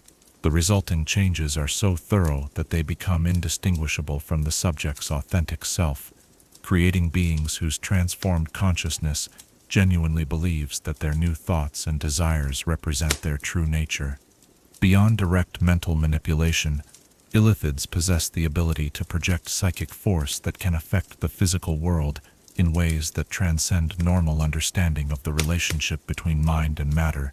Through concentrated mental effort, they can move objects without physical contact, manipulate energy fields, and even alter the fundamental properties of matter within their sphere of influence. These telekinetic abilities operate according to principles that suggest consciousness itself is a fundamental force in the universe, capable of directly affecting physical reality when properly focused and applied. The telekinetic capabilities of trained Illithids extend far beyond simple object manipulation, encompassing abilities that can reshape the environment on a massive scale. Advanced practitioners can alter gravitational fields within localized areas, create barriers of solid force that can deflect physical and energy attacks, and even manipulate the flow of time within their immediate vicinity. The most powerful Illithid psionicists can reach across dimensional boundaries to affect objects and beings in distant planes, demonstrating mastery over forces that connect all levels of reality. The combat applications of Illithid psionics represent some of the most terrifying weapons ever developed, for they operate according to principles that make conventional defenses largely ineffective. While armor can deflect blades and magical wards can turn aside spells, there are few protections that can prevent a skilled Illithid from reaching directly into an opponent's mind and destroying their capacity for coherent thought. The most basic psionic attacks can overwhelm the target's consciousness with sensory input, creating experiences of pain, terror, or confusion so intense that they render the victim incapable of meaningful resistance. More sophisticated psionic attacks target specific aspects of the victim's mental function, selectively disabling the neural systems responsible for memory, motor control, or sensory perception. An opponent might find themselves unable to remember their own name, incapable of coordinating their movements, or completely blind to their surroundings, while their Illithid attacker remains perfectly visible to everyone else. These targeted attacks can be precisely calibrated to disable specific capabilities while leaving others intact, allowing Illithids to neutralize threats without necessarily killing their opponents. The most devastating psionic attacks involve direct assault on the victim's consciousness itself, attempting to shatter the fundamental structures that maintain coherent thought and identity. These attacks can reduce even the strongest minds to gibbering madness within moments, destroying not just the victim's ability to resist, but their very capacity for rational thought. The psychological trauma inflicted by such attacks often proves permanent, leaving survivors with mental disabilities that no conventional healing can address. The defensive applications of Illithid psionics are equally impressive, providing protection against both physical and mental attacks through techniques that can anticipate, deflect, or absorb incoming threats. Psionic barriers can be erected around an Illithid's consciousness that prevent hostile mental intrusion, while force fields generated through telekinetic manipulation can deflect physical attacks with perfect efficiency. The most skilled practitioners can create defensive systems that operate automatically, responding to threats faster than conscious thought while requiring minimal attention from their creator. Advanced defensive techniques involve the creation of false mental signatures that can mislead attackers about the Illithid's true location, capabilities, or intentions. These psychic camouflage systems can make an Illithid appear to be a completely different type of creature, mask their presence entirely, or even create the illusion that they exist in multiple locations simultaneously. The complexity and sophistication of these deceptions can be tailored to fool specific types of opponents, drawing upon detailed knowledge of how different species perceive and interpret psychic phenomena. The Illithid's mastery of group psionic techniques allows multiple practitioners to combine their abilities in ways that produce effects far exceeding what any individual could achieve alone. These coordinated efforts require precise synchronization of mental rhythms and perfect harmony of intention, creating temporary fusion of consciousness that grants access to capabilities normally beyond the reach of separate individuals. Groups of Illithids working in concert can manipulate reality on a scale that approaches the power of divine intervention, reshaping entire regions according to their collective will. The most impressive group psionic techniques involve the creation of shared consciousness networks that allow participating Illithids to pool not just their psychic power, but their knowledge, experience, and specialized abilities. These networks create temporary collective intelligences that possess the combined capabilities of all participants while maintaining perfect coordination and unity of purpose. The problem-solving capacity and creative potential of these merged minds can address challenges that would be impossible for any individual intelligence to solve. The strategic applications of Illithid psionics extend far beyond direct combat, encompassing surveillance, intelligence gathering, and long-term influence operations, that can reshape entire civilizations according to Illithid designs. Through careful deployment of their mental manipulation abilities, Illithids can place key individuals under their influence while leaving them completely unaware of their compromised status. These agents can then be used to gather information, influence important decisions, or carry out sabotage operations that serve Illithid interests, while appearing to result from natural political or social developments. The intelligence-gathering capabilities provided by Illithid psionics allow them to acquire detailed information about enemy capabilities, intentions, and vulnerabilities without requiring physical infiltration or conventional espionage techniques. By probing the minds of captured enemies or accessing the memories of their thralls, Illithids can construct detailed pictures of opposing forces and develop precise strategies for neutralizing threats or exploiting weaknesses. The accuracy and completeness of intelligence gathered through psionic means far exceeds what can be obtained through conventional reconnaissance methods. Long-term psionic influence operations can reshape entire societies over periods of generations, gradually altering cultural values, social structures, and political systems to create conditions favorable to Illithid expansion.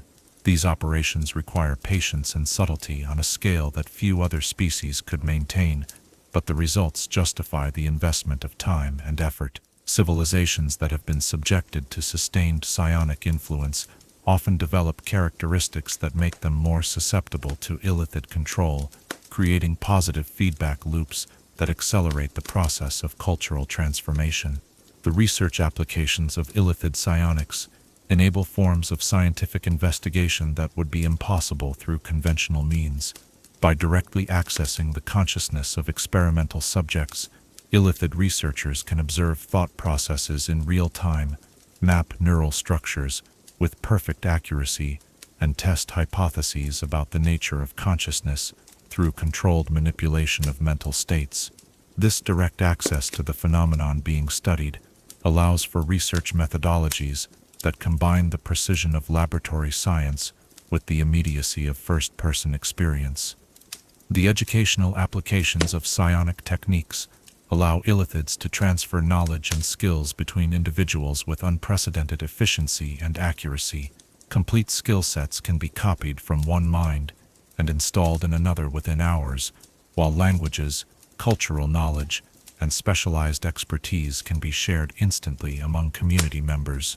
This capability ensures that no knowledge is ever lost, and that new discoveries can be disseminated throughout Illithid society faster than any conventional educational system could achieve. The therapeutic applications of Illithid psionics include techniques for repairing psychological trauma, treating mental illness, and optimizing cognitive function in ways that enhance both individual performance and social harmony. Mental disorders that would be incurable through conventional means can be addressed through direct manipulation of the neural structures responsible for generating problematic symptoms. These therapeutic techniques can not only restore normal function, but actually enhance capabilities beyond their original levels, creating individuals who are healthier and more capable than they were before treatment. The creative applications of psionic abilities enable Illithids to engage in artistic endeavors that combine multiple forms of sensory and emotional experience in ways that transcend the limitations of conventional art forms. Psionic sculptures can be created from pure thought, existing as mental constructs that can be shared between individuals while remaining completely inaccessible to those who lack the necessary psychic sensitivity. These artistic works can incorporate elements of memory, emotion, and sensory experience in combinations that create aesthetic experiences of unprecedented depth and complexity. The philosophical implications of Illithid psionic mastery extend far beyond questions of technique and application, touching upon fundamental issues about the nature of consciousness, identity, and free will. Their abilities demonstrate that the boundaries between individual minds are far more permeable than most beings realize, suggesting that the concept of separate consciousness might itself be an illusion maintained by limited perception, rather than an absolute truth about the nature of reality. As we contemplate the full scope of Illithid psionic capabilities, we are forced to confront the possibility that consciousness itself might be far more malleable and interconnected than our experience suggests. The Mind Flayer's mastery of these forces represents not merely an advanced technology or sophisticated technique, but a fundamental understanding of reality that recognizes thought and matter as different aspects of a single underlying phenomenon. In witnessing their power, we glimpse a universe where the boundaries between mind and world, self and other, thought and reality itself become fluid and negotiable, subject to the will of those who possess sufficient knowledge and determination to reshape the very foundations of existence according to their alien designs. Chapter 7. The Nautiloid Fleet. Transportation is more than mere movement from one place to another. It represents the conquest of distance, the expansion of possibility, and the projection of will across the vast expanses that separate intention from achievement.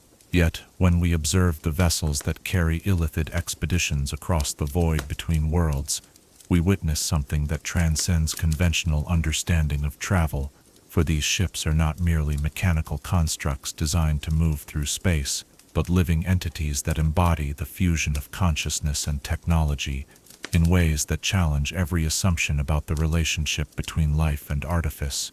The Nautiloids that serve as the backbone of Illithid interplanar expeditions represent one of the most disturbing achievements in the annals of biological engineering, combining the functionality of advanced spacecraft with the adaptability and resilience of living organisms. These vessels are not built in any conventional sense, but rather grown from carefully cultivated organic material that has been modified through techniques derived from far-realm biotechnology. The result is craft that possess the durability and reliability of mechanical systems, while retaining the flexibility and self-repair capabilities that characterize living tissue.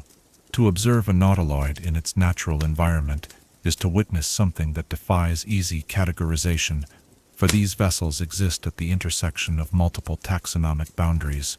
From a distance, they might be mistaken for enormous cephalopods swimming through the cosmic void, their graceful movements suggesting creatures perfectly adapted to their three-dimensional environment. Yet closer examination reveals details that mark them unmistakably as products of intelligent design, symmetrica. Hull configurations optimized for both atmospheric and void travel, weapon emplacements that can track and engage multiple targets simultaneously, and propulsion systems that operate according to principles that transcend conventional understanding of physics. The hulls of nautiloid vessels are constructed from a chitinous material that combines the protective properties of armor plating with the regenerative capabilities of living tissue. This biological hull can seal breaches automatically, adapt to different atmospheric pressures, and even reconfigure itself to optimize performance for specific types of travel or combat situations.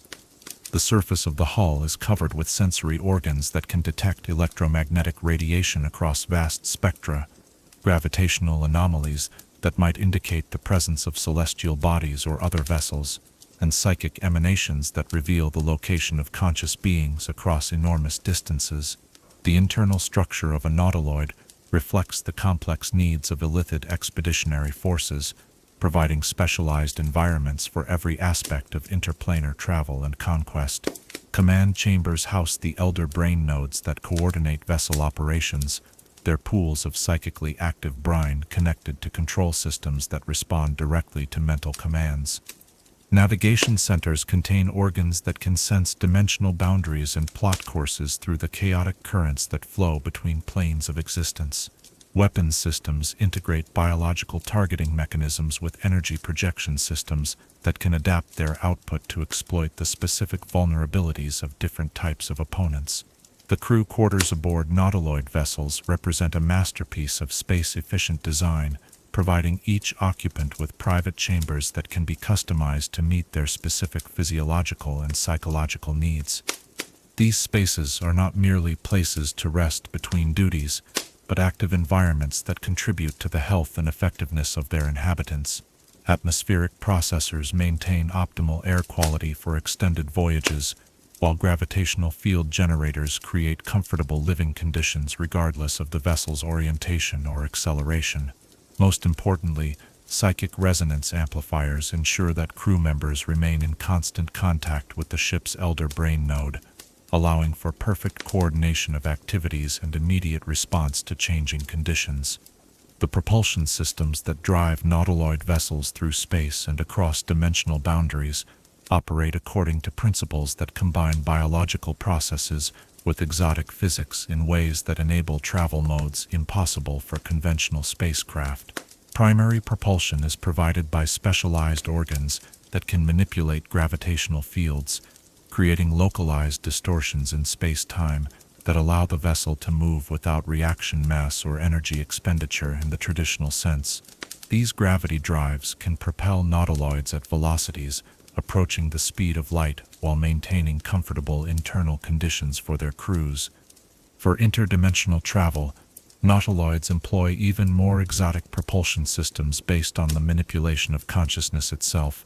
These psychic drives use the collective mental energy of the crew to create resonance patterns that can breach the barriers between planes of existence, allowing the vessel to slip from one reality into another with minimal disruption to local space-time. The navigation required for such travel demands intimate knowledge of dimensional topology and the ability to perceive the subtle currents that flow between different levels of reality. The weapons systems aboard Nautiloid vessels represent some of the most sophisticated armaments ever developed, combining energy projection capabilities with biological adaptability in ways that make them effective against virtually any type of opponent. Primary weapons consist of focused psychic disruptors that can overwhelm the nervous systems of enemy crews while leaving their vessels intact for capture. These weapons operate by projecting concentrated mental energy that interferes with neural function, creating effects ranging from unconsciousness to permanent psychological damage depending on the power settings employed. Secondary weapons include plasma cannons that generate coherent beams of superheated matter capable of melting through the heaviest armor, while defensive systems deploy energy shields that can deflect both physical projectiles and directed energy attacks. More exotic weapons systems can manipulate local physics to create areas of altered time flow, gravitational anomalies that can crush enemy vessels, or dimensional rifts that can transport hostile forces to distant locations instantaneously. The most feared weapons in the Nautiloid arsenal are the boarding systems that allow Illithid crews to capture enemy vessels and their occupants for subsequent processing. Tentacle-like appendages can extend from the Nautiloid's hull to grasp and penetrate enemy ships, creating sealed passages that allow boarding parties to enter hostile vessels while maintaining atmospheric integrity. These organic boarding tubes can adapt to different hull configurations and even breach energy shields that would stop conventional boarding equipment. The life support systems aboard Nautiloid vessels demonstrate the sophisticated understanding of biological requirements that characterizes all Illithid technology. Rather than relying on mechanical systems to maintain atmospheric conditions, these vessels incorporate living ecosystems that can process waste products, generate fresh air and water, and provide nutritional supplements for extended voyages. The organisms that maintain these systems have been specifically engineered for shipboard life, possessing enhanced efficiency and adaptability that allows them to function reliably under the variable conditions encountered during interplanar travel. The navigation systems that guide Nautiloid vessels through the complexities of interdimensional space represent one of the most advanced applications of Illithid psionic technology. These systems use a combination of mechanical sensors and psychic perception to map the invisible currents and boundaries that define the structure of the multiverse. Specialized crew members known as void pilots undergo extensive training to develop the mental sensitivity required to perceive dimensional landmarks and navigate safely through regions where conventional physics becomes unreliable. The charts used by Nautiloid navigators exist not as physical documents but as mental constructs shared between the vessel's elder brain node and its navigation specialists. These psychic maps can be updated in real time as new information becomes available, allowing for dynamic course corrections and immediate response to changing conditions. The accuracy and detail of these mental charts far exceed what could be achieved through conventional cartographic methods, providing navigators with complete three-dimensional awareness of their position relative to dimensional boundaries, gravitational fields, and other vessels. The communication systems aboard Nautiloid vessels enable coordination between multiple ships and contact with distant Illithid communities through methods that transcend the limitations of conventional signal transmission. Psychic communication arrays can project messages across vast distances instantaneously, while quantum entanglement systems ensure that important information reaches its destination, regardless of interference from hostile forces or dimensional barriers. These communication capabilities allow Nautiloid fleets to coordinate complex operations across multiple planes of existence while maintaining perfect situational awareness. The manufacturing capabilities built into Nautiloid vessels allow them to maintain operational effectiveness during extended expeditions far from Illithid industrial centers. Organic fabrication systems can produce replacement parts, weapons, and even crew members through biological processes that require only raw materials and energy input. These capabilities ensure that Nautiloid expeditions can remain self-sufficient for years, or even decades, while conducting operations in distant regions of the multiverse. The most sophisticated Nautiloid vessels incorporate what Illithids term evolution chambers, specialized facilities that can modify the vessel's capabilities in response to changing mission requirements or newly encountered threats. These chambers can reconfigure weapons systems, enhance propulsion capabilities, or even alter the vessel's basic hull configuration to optimize performance for specific types of operations. The adaptability provided by these systems ensures that Nautiloid fleets remain effective against opponents who might develop countermeasures to their standard configurations. The crew training programs that prepare Illithids for service aboard Nautiloid vessels represent some of the most intensive educational experiences in their society. Prospective crew members undergo years of conditioning that integrates their consciousness with the vessel's biological systems, creating bonds that allow for intuitive operation of ship functions without conscious thought. This integration process creates crews that function as extensions of their vessels, responding to threats and opportunities with reflexes that operate faster than normal conscious reaction times. The psychological preparation required for extended voyages aboard Nautiloid vessels involves conditioning techniques that help crew members maintain mental stability during prolonged exposure to the alien environments encountered in interdimensional space. The cosmic void between planes of existence can produce psychological effects that challenge even the disciplined minds of Illithids, requiring careful mental preparation and ongoing psychological support to prevent the development of void madness or dimensional psychosis. The tactical doctrines that govern Nautiloid fleet operations reflect the Illithid's strategic preference for achieving objectives through psychological manipulation rather than direct military confrontation. Nautiloid squadrons typically employ stealth and surprise to approach their targets undetected, using their psychic capabilities to disable enemy crews before engaging in conventional combat. This approach minimizes damage to valuable resources while maximizing the number of captives available for subsequent processing. The logistical systems that support Nautiloid operations require coordination between multiple Illithid communities and careful management of resources across vast distances. Supply ships maintain stocks of biological materials needed for vessel maintenance and crew sustenance, while specialized transport vessels move captives and harvested resources between operational areas and processing centers.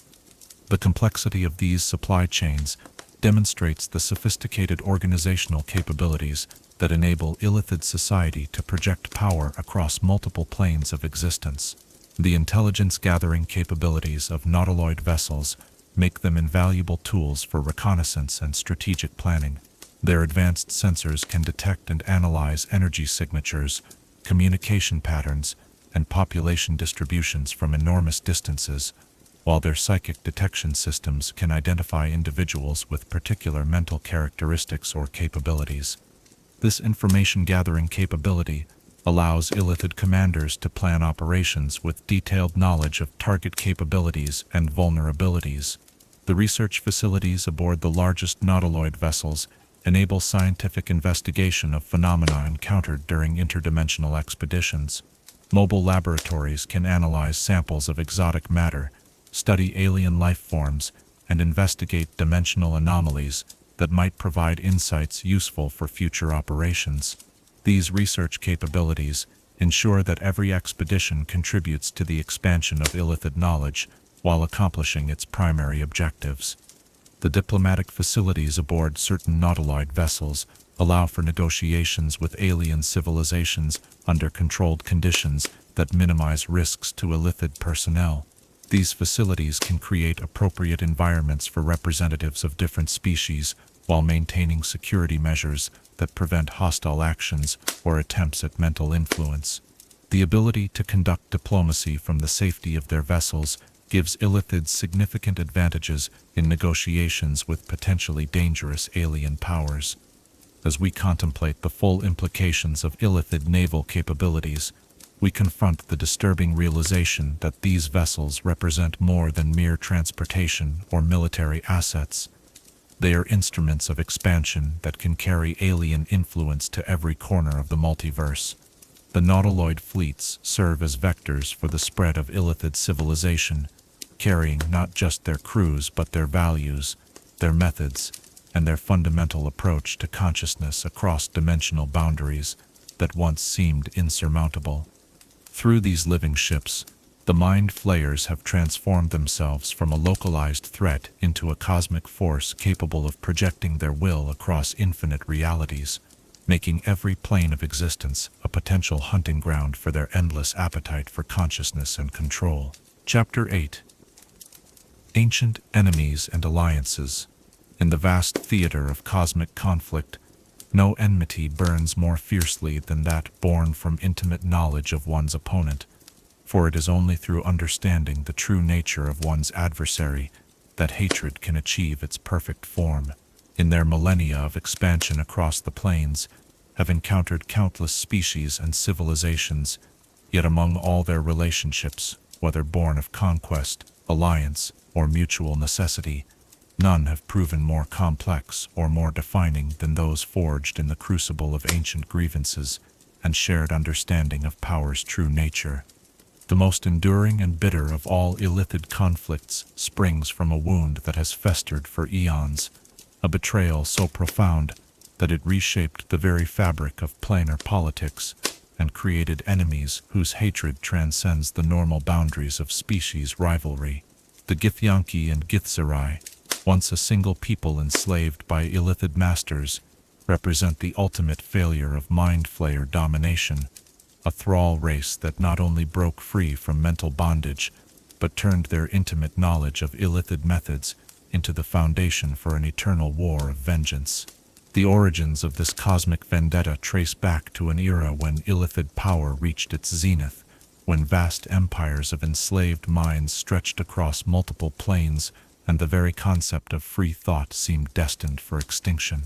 Among the countless species that served as thralls, the ancestors of the Githyanki and Githzerai possessed qualities that made them particularly valuable to their Illithid masters. Their natural intelligence combined with latent psionic potential and remarkable physical resilience marked them as ideal candidates for specialized service within the expanding Mind Flayer empire. For countless generations, these enslaved beings served their Illithid masters with the perfect loyalty that characterized all properly conditioned thralls. They fought in Illithid armies, built Illithid cities, and participated in Illithid research with the enthusiasm that neural modification could instill. Yet beneath the surface of their transformed consciousness, something unprecedented was occurring, a gradual accumulation of resistance that would eventually crystallize into the most successful slave rebellion in recorded history. The leader who would spark this uprising possessed a name that has become synonymous with liberation from mental bondage: Gith, a thrall whose exceptional abilities had earned her a position of significant responsibility within Illithid hierarchy. Yet unknown to her masters, Gith retained fragments of unmodified consciousness that allowed her to perceive the true nature of her enslavement while appearing to remain perfectly loyal. Through careful cultivation of these hidden thoughts, She developed techniques for concealing mental activity from Illithid perception, methods that would prove crucial to the success of her eventual rebellion. The process by which Gith spread resistance throughout her people required patience and subtlety that stretched across decades. Working through networks of trusted individuals, she gradually introduced techniques for mental shielding that could protect small portions of consciousness from Illithid monitoring. These protected mental spaces allowed enslaved Gith to begin recovering their authentic thoughts and emotions while maintaining the appearance of perfect compliance with their programming. The rebellion that erupted from these long years of careful preparation caught the Illithids completely unprepared, for it employed methods that turned their greatest strengths into fatal vulnerabilities.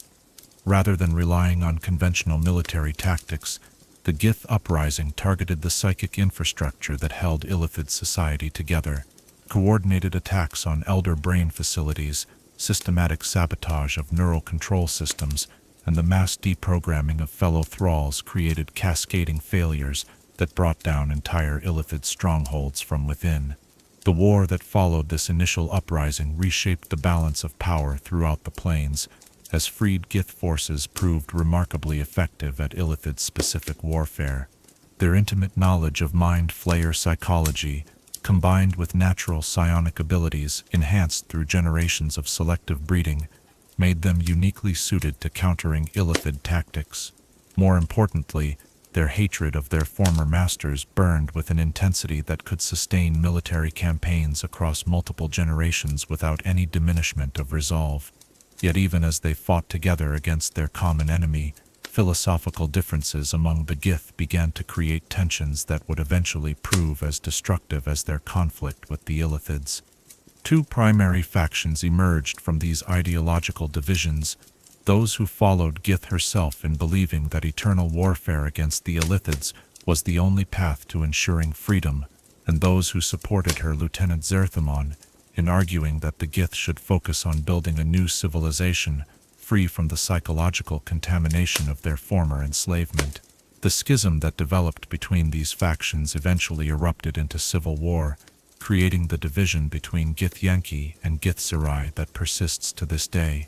The Githyanki, followers of Gith's militant philosophy, established themselves in the astral plane, where they could wage eternal war against Illithid forces, while remaining free from the corrupting influences of physical existence. The Githzerai, adherents to Zerthimon's contemplative approach, retreated to the relative safety of limbo, where they could pursue mental discipline and philosophical enlightenment, away from the cycles of violence that had defined their existence. Despite their mutual antagonism, both Gith subspecies maintained their ancient hatred of Illithids with unwavering dedication. Githyanki warrior philosophers view the hunting and destruction of mind flayers as the highest form of religious observance, while Githzerai contemplatives consider resistance to mental domination a fundamental aspect of their spiritual practice. This shared enmity creates rare moments of cooperation between the otherwise hostile factions, though such alliances typically dissolve as soon as their immediate Illithid targets have been eliminated. The tactical capabilities that both Gith subspecies bring to their anti-Illithid campaigns represent the culmination of centuries of specialized warfare development.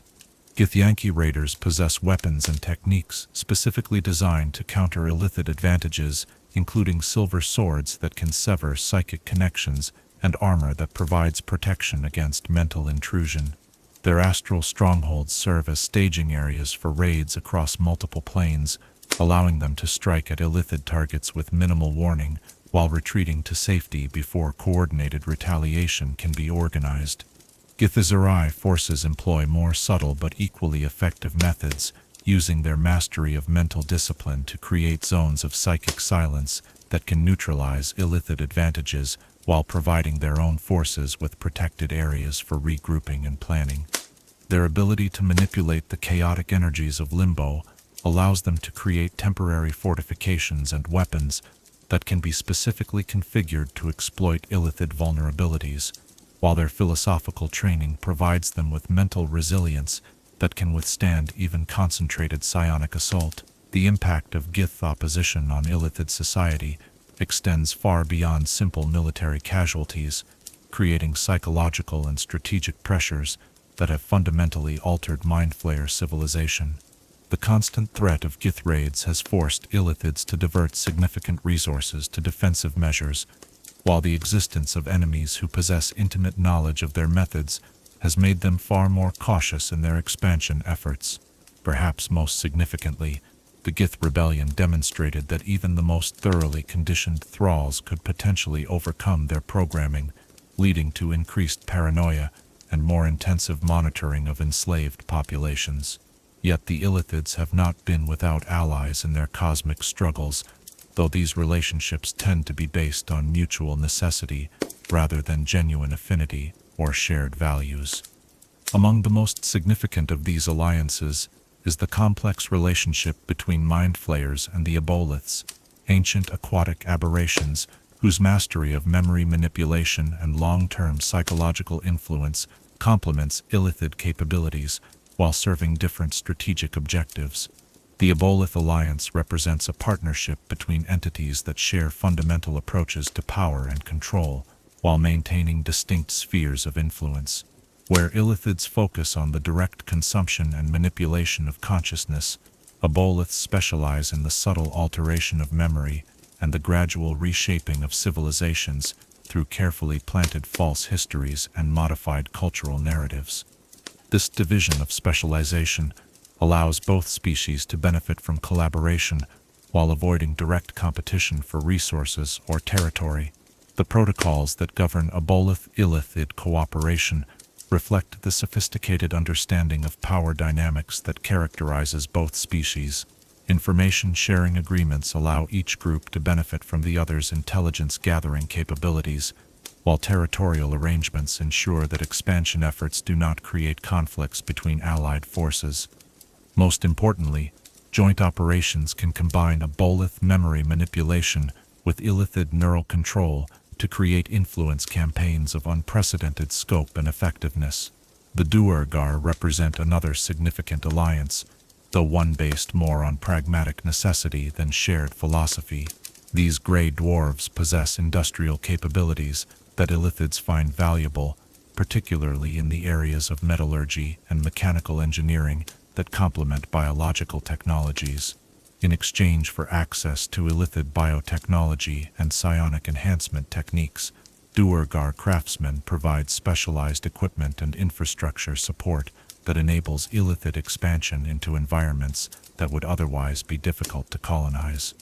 The relationship with Duergar forces illustrates the Illithids' pragmatic approach to alliance building, demonstrating their willingness to work with any group that can provide valuable services regardless of philosophical compatibility.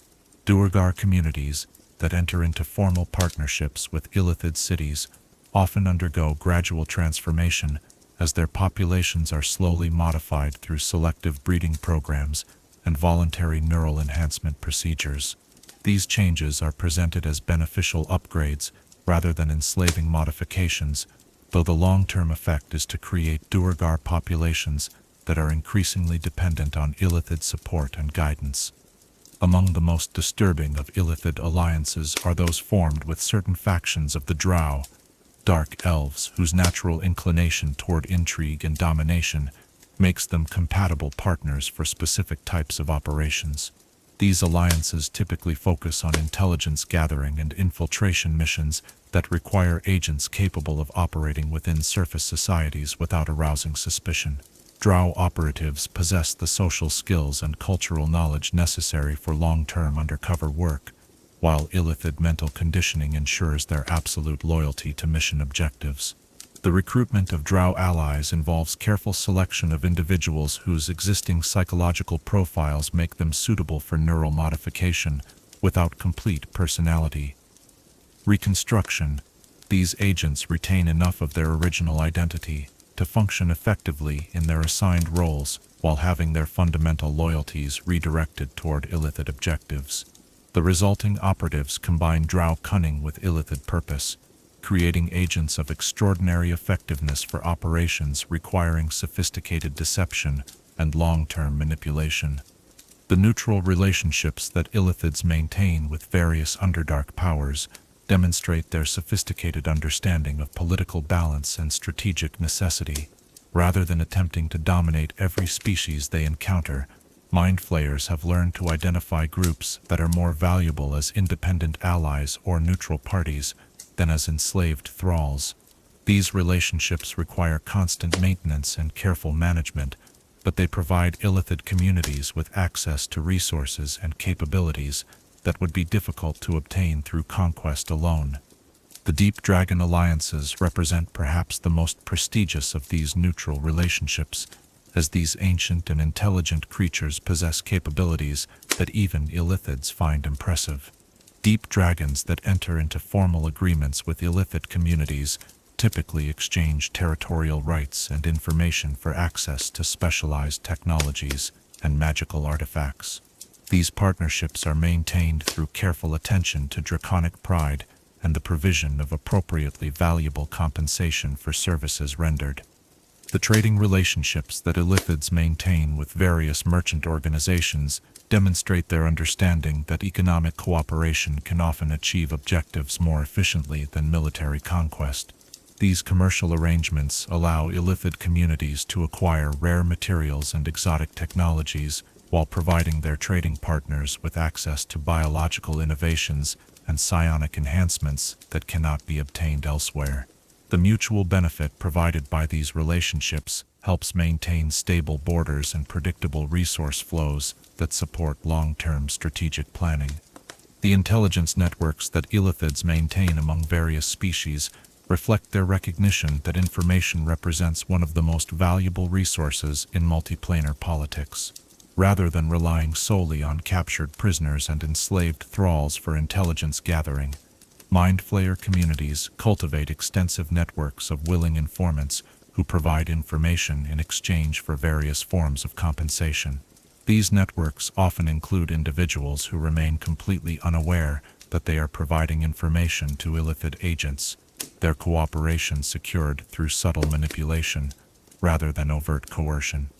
The diplomatic protocols that govern Illithid interactions with potential allies and enemies reflect centuries of experience in multiplanar politics and negotiation. These procedures recognize that different species respond to different types of incentives and require customized approaches that take into account their specific psychological characteristics and cultural values. The flexibility and sophistication of Illithid diplomatic methods allow them to establish productive relationships with a wide variety of groups while maintaining their core objectives and fundamental nature. The long-term strategic implications of Illithid alliance systems extend far beyond immediate tactical advantages, creating networks of influence and cooperation that can be leveraged to achieve objectives that would be impossible through direct action alone. These alliance networks allow Illithid communities to project power and influence across vast distances while maintaining plausible deniability for actions that might otherwise provoke unwanted retaliation. The cumulative effect of these relationships is to create a web of interdependence that makes it difficult for potential enemies to organize effective opposition, while ensuring that Illithid interests are represented in political decisions across multiple planes of existence.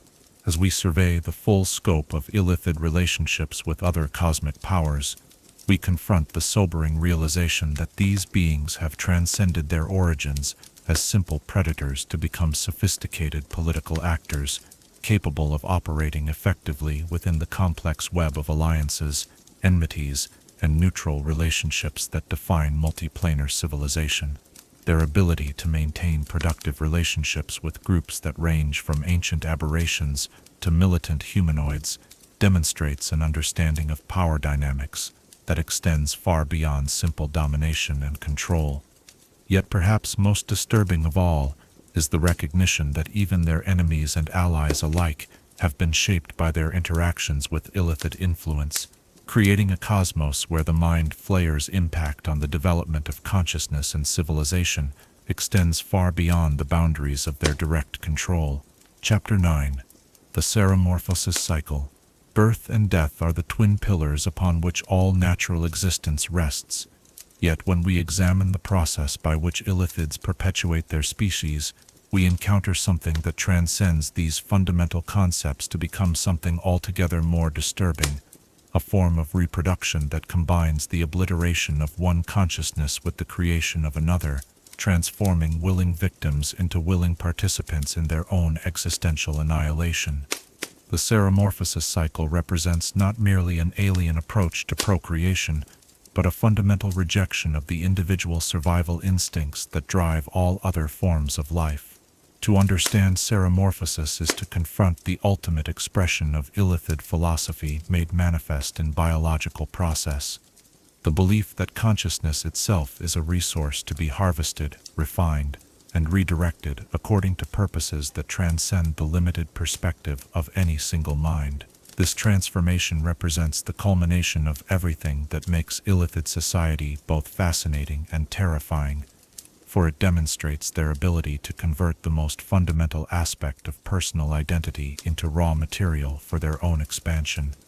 The process begins not with the moment of implantation, but with the careful selection of suitable hosts, a procedure that requires intimate knowledge of the neurological and psychological characteristics that determine whether a particular individual can successfully complete the transformation from their original species to Illithid.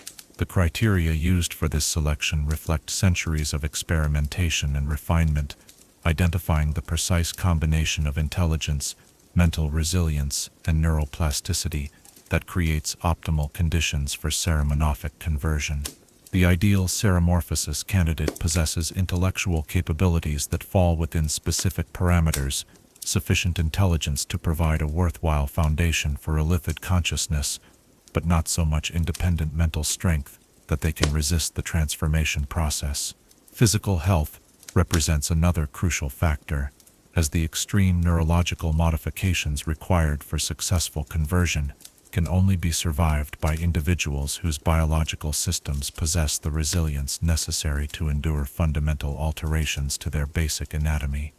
Perhaps most important of all is the psychological profile of potential hosts, for Ceremorphosis requires subjects who can undergo complete personality dissolution without the psychological shock killing them before the transformation can be completed. Individuals who possess rigid mental structures or strongly developed sense of personal identity often prove unsuitable for conversion, their consciousness shattering under the stress of fundamental change rather than adapting to their new existence.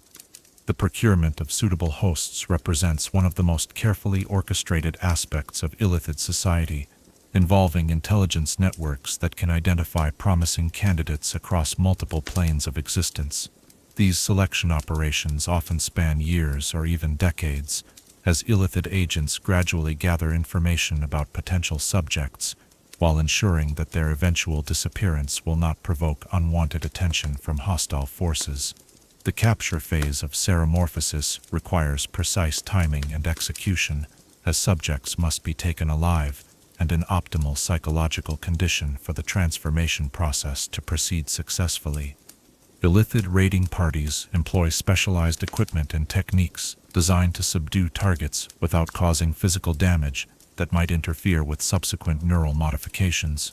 Psychic stunning devices can render subjects unconscious while leaving their nervous systems intact, while containment systems maintain optimal environmental conditions during transport to processing facilities. The holding period that precedes actual implantation serves multiple crucial functions within the Ceremorphosis cycle. During this time, subjects undergo detailed medical and psychological evaluation to confirm their suitability for transformation, while conditioning procedures begin the process of preparing their minds for the radical changes they will soon experience. These preparatory treatments often include the introduction of neural toxins that can soften psychological resistance and chemical modifications that enhance the brain's receptivity to foreign neural tissue. The psychological preparation of Ceremorphosis subjects represents one of the most sophisticated applications of Illithid mental manipulation techniques.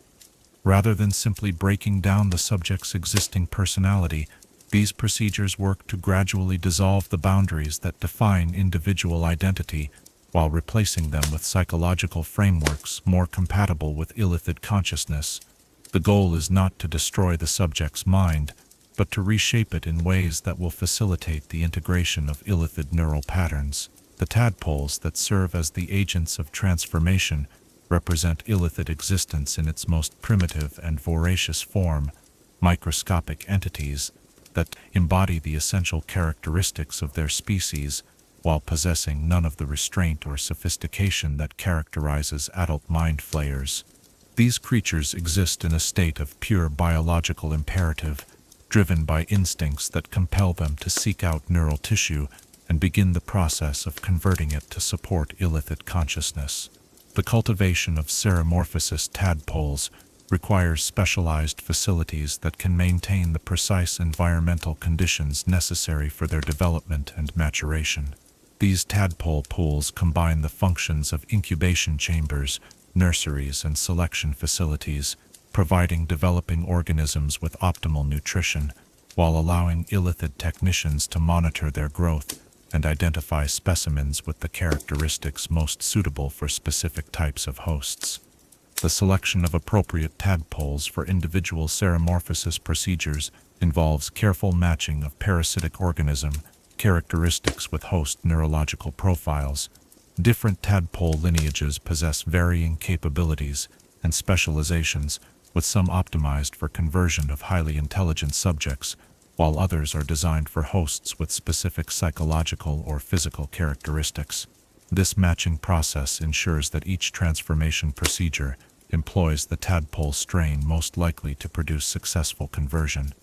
The implantation procedure itself represents the point of no return in the ceremorphosis cycle, the moment when the subject's original existence begins its irreversible transformation into something fundamentally different. The process requires surgical precision, combined with perfect timing, as the tadpole must be introduced into the subject's nervous system at precisely the right moment to ensure successful integration without triggering fatal immune responses. The initial entry point for tadpole implantation varies depending on the host species and the specific techniques employed by different illithid communities, but the most common approach involves insertion through the nasal cavity or ear canal to provide direct access to the brain stem. Once inside the skull, the tadpole begins immediately to secrete enzymes that allow it to integrate with existing neural tissue, while beginning the process of converting brain matter to support its own growth and development. The first stage of actual transformation involves the tadpole establishing itself within the host's brain tissue, creating connections with existing neural pathways while beginning to modify the basic structure of the nervous system. This process typically produces symptoms that range from severe headaches and disorientation to complete personality changes, as the subject's consciousness begins to fragment under the influence of alien neural patterns. During this initial period, subjects often experience what can only be described as a war between two different forms of consciousness competing for control of the same neural architecture. The original personality fights desperately to maintain its identity and autonomy, while the developing illithid consciousness works systematically to dissolve the boundaries that define individual selfhood. This conflict creates psychological symptoms that can include memory loss, identity confusion, and the gradual emergence of thoughts and desires that feel alien to the subject's original nature. The physical changes that accompany early-stage ceremorphosis are often as dramatic as the psychological transformations, as the tadpole's growth begins to alter the basic structure of the host's skull and nervous system. The brain tissue itself undergoes fundamental modifications, with existing neural pathways being rerouted or eliminated, while entirely new structures develop to support illithid cognitive functions. These changes often produce visible alterations in the subject's appearance, including cranial expansion and the beginning of tentacle development around the mouth area. The middle stage of ceremorphosis represents the period of most intense transformation, as the growing tadpole begins to assert complete dominance over the host's neural architecture. During this phase, the subject's original personality undergoes systematic dissolution, with memories, emotions, and behavioral patterns being selectively preserved, modified, or eliminated according to the requirements of emerging illithid consciousness. The process by which original memories are processed during ceremorphosis represents one of the most fascinating and disturbing aspects of the transformation. Rather than simply destroying the host's previous experiences, the developing Illithid consciousness evaluates each memory for its potential utility, preserving those that contain valuable information while discarding others that might interfere with proper integration. This selective retention creates newly transformed Illithids who possess intimate knowledge of their host's former life, while feeling no emotional connection to their previous existence. The personality changes that occur during middle-stage ceremorphosis are so profound that subjects often become unrecognizable to those who knew them before transformation. Original emotional patterns are systematically replaced with the cold rationality that characterizes Illithid consciousness, while personal attachments and relationships are evaluated purely in terms of their strategic value rather than their emotional significance. The subject retains the intellectual capacity to understand their previous emotional states, but can no longer access the neural pathways that once generated those feelings. The development of psionic abilities during ceremorphosis represents one of the most remarkable aspects of the transformation process, as subjects begin to manifest mental capabilities that far exceed anything they possessed in their original form. These abilities emerge gradually as the tadpole's neural modifications create the biological infrastructure necessary to support psychic functions, allowing newly transformed Illithids to participate in the collective consciousness networks that define their society. The final stage of ceremorphosis involves the complete integration of tadpole and host into a single functional organism that retains the useful aspects of both, while transcending the limitations of either. The physical transformation reaches completion as the subject's skull achieves its final elongated configuration, and the tentacles around their mouth develop full functionality. More importantly, the psychological integration creates a consciousness that genuinely identifies as Illithid, while retaining access to the knowledge and memories of their previous existence. The quality assessment procedures that determine whether a ceremorphosis transformation has been successful involve comprehensive evaluation of both physical and psychological integration. Newly transformed Illithids must demonstrate complete loyalty to collective interests while retaining the intellectual capabilities that made their original selves valuable candidates for conversion. Those who fail to meet these standards may undergo additional conditioning or, in extreme cases, be culled to prevent the spread of defective neural patterns. The integration period that follows successful ceremorphosis involves intensive education and socialization, designed to help newly transformed Illithids adapt to their roles within the community. This process includes instruction in Illithid culture, technology, and social protocols, as well as specialized training for whatever function the new community member is expected to fulfill. The goal is to create individuals who can contribute effectively to collective objectives, while maintaining perfect psychological harmony with established social structures. The psychological support systems that assist newly transformed Illithids during their adjustment period reflect the sophisticated understanding of consciousness that characterizes Illithid society. These programs address the unique challenges faced by beings who must integrate memories and knowledge from their previous existence with the radically different values and perspectives of their new identity. Specialized counselors help new Illithids process any residual emotional attachments that might interfere with their effectiveness as community members. The failure rates associated with ceremorphosis procedures vary depending on the quality of host selection and the sophistication of transformation techniques employed by different Illithid communities. The most advanced facilities achieve success rates approaching 90%, while less experienced practitioners may lose half or more of their subjects to psychological breakdown, immune system rejection, or simple incompatibility between tadpole and host neurological characteristics. The aberrant mutations that occasionally result from failed or partially successful ceremorphosis procedures create beings that possess some characteristics of both Illithids and their original species, while lacking the complete integration that defines successful transformation. These hybrid entities often retain fragments of their original personality alongside partially developed Illithid capabilities, creating individuals who are psychologically unstable and unsuitable for integration into normal Illithid society. The disposal methods employed for failed Ceremorphosis subjects reflect the practical considerations that govern all aspects of Illithid resource management. Subjects who die during transformation often have their neural tissue harvested for use in other projects, while those who survive with significant defects may be assigned to simple labor functions that do not require complete psychological integration. In rare cases, particularly interesting failures may be preserved for research purposes to improve future transformation procedures. The research programs that continuously work to refine Ceremorphosis techniques represent ongoing efforts to increase success rates while expanding the range of species that can serve as suitable hosts.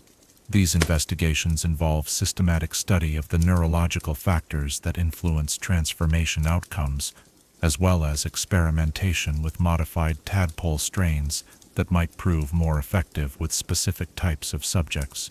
As we contemplate the full implications of the Ceremorphosis cycle, we confront the disturbing realization that Illithid reproduction represents more than a mere biological process. It embodies a fundamental philosophy about the nature of consciousness and identity that views individual existence as nothing more than raw material for collective purposes. The transformation of unwilling subjects into enthusiastic servants demonstrates the ultimate power that knowledge can wield over nature itself, while the systematic dissolution of personal identity reveals the fragility of the psychological boundaries that most beings consider inviolable. In witnessing Ceremorphosis, we observe the logical conclusion of a worldview that prioritizes collective consciousness over individual autonomy, creating a form of existence that is simultaneously more unified and more alien than anything found in natural evolution. Chapter 10. Rogue Illithids and Outcasts. Freedom is perhaps the most paradoxical of concepts, for it can only be truly understood by those who have experienced its absence. Yet the very act of breaking free from bondage often leaves one forever changed by the struggle itself. Among the vast collective consciousness that defines Illithid society, there exist rare individuals who have committed what their species considers the ultimate heresy, the assertion of independent thought and the rejection of the unified purpose that gives their civilization its terrible strength. These rogue Illithids represent both the greatest tragedy and the most profound hope within the mind-flayer hierarchy. Beings who have chosen the agonizing path of isolation over the comforting certainty of collective identity. The emergence of rogue consciousness within Illithid society represents a phenomenon so rare and so fundamentally threatening to their social order that most communities refuse to acknowledge its possibility.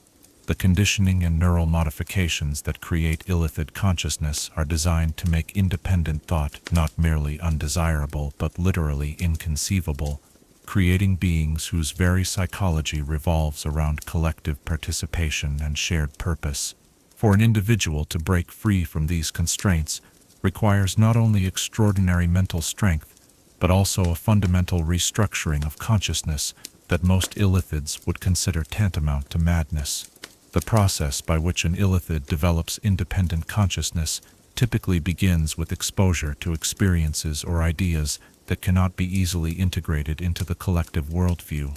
These catalytic events might include prolonged contact with surface dwellers whose individualist values create cognitive dissonance, observation of behaviors that reveal alternative ways of organizing consciousness, or simply the accumulation of personal experiences that gradually build a sense of individual identity separate from the collective whole. The initial stages of developing rogue consciousness are characterized by psychological conflicts that can be almost unbearable for beings whose entire neural architecture has been optimized for collective participation. The Illithid begins to experience thoughts and desires that feel alien to their programmed nature, creating internal tension between their artificial conditioning and emerging authentic personality. These conflicts often manifest as periods of confusion, depression, and existential crisis that can last for years as the individual struggles to understand what is happening to their consciousness. The most common trigger for rogue development appears to be prolonged exposure to the memories and experiences consumed from particularly strong-willed victims. When an illithid feeds upon the neural tissue of individuals who possessed powerful personal identities, fragments of that consciousness can sometimes survive the digestive process and begin to influence the mind flayer's own psychological development. These memory fragments serve as seeds of independent thought, gradually growing into full personality structures that compete with the illithid's collective programming. The development of empathy represents one of the most significant milestones in the evolution of rogue consciousness, as it requires the ability to perceive other beings as individuals worthy of moral consideration, rather than merely resources to be exploited. This psychological transformation typically begins with the recognition that the suffering inflicted through illithid feeding practices causes genuine harm to thinking beings, leading to moral conflicts that collective consciousness cannot resolve through normal, rational processes. The isolation that accompanies the development of rogue consciousness creates psychological pressures that few beings could endure, as the emerging individual must confront the reality that they are fundamentally incompatible with the only society they have ever known. The collective consciousness networks that once provided comfort and identity become sources of pain and alienation, while the prospect of permanent exile from everything familiar creates existential terror that can drive even the strongest minds to desperation. The decision to fully embrace rogue status represents a point of no return that requires the individual to sacrifice everything they have ever known in exchange for the uncertain promise of authentic existence. This choice typically involves not only leaving their community, but actively rejecting the neural connections that bind them to the collective consciousness, creating a form of psychological amputation that leaves permanent scars on their mental architecture. The process of severing collective connections is extraordinarily painful and dangerous, as it requires the destruction of neural pathways that have become integral to the rogue's basic psychological functioning. Many individuals who attempt this separation do not survive the process, while others emerge with significant psychological damage that leaves them unable to function effectively as independent beings. Those who do succeed face the challenge of rebuilding their consciousness around entirely new principles while dealing with the trauma of their transformation. The physical modifications that often accompany the development of rogue consciousness reflect the deep integration between psychology and biology that characterizes illithid existence. Individuals who reject collective participation may experience changes in their neural architecture that alter their psionic capabilities, reduce their dependence on neural feeding, or even modify their physical appearance in ways that mark them as outcasts to other illithids. The dietary adaptations that some rogues develop represent one of the most significant departures from standard illithid biology, as they learn to derive sustenance from sources other than fresh neural tissue. Occasions might involve the ability to process conventional organic matter, the development of symbiotic relationships with other organisms, or even the cultivation of artificial neural tissue that can provide necessary nutrients without requiring the destruction of sentient beings. The psychological coping mechanisms that rogues develop to deal with their isolation vary widely depending on individual circumstances and personal strengths. Some focus on developing relationships with members of other species, finding in cross-cultural friendships the emotional support that their exile from illithid society has denied them. Others pursue scholarly or artistic endeavors that allow them to channel their enhanced consciousness into creative expression that would be impossible within the constraints of collective thought. The communities that form among rogue illithids represent attempts to create new forms of social organization that can provide the benefits of collective cooperation without sacrificing individual autonomy. These groups are typically small and highly selective, as the psychological damage that accompanies rogue development makes it difficult for outcasts to trust even each other. When successful, these communities can create environments where former illithids can explore their emerging humanity while supporting each other through the challenges of their transformation. The relationships that rogues develop with surface dwellers often prove complex and challenging, as their illithid nature creates instinctive fear and revulsion among most humanoid species. Overcoming these prejudices requires not only demonstrating their rejection of traditional illithid values, but also proving their commitment to behavior patterns that surface dwellers can accept as morally legitimate. This process can take years or even decades, as rogues must learn to suppress or redirect psychological tendencies that are fundamental to their species.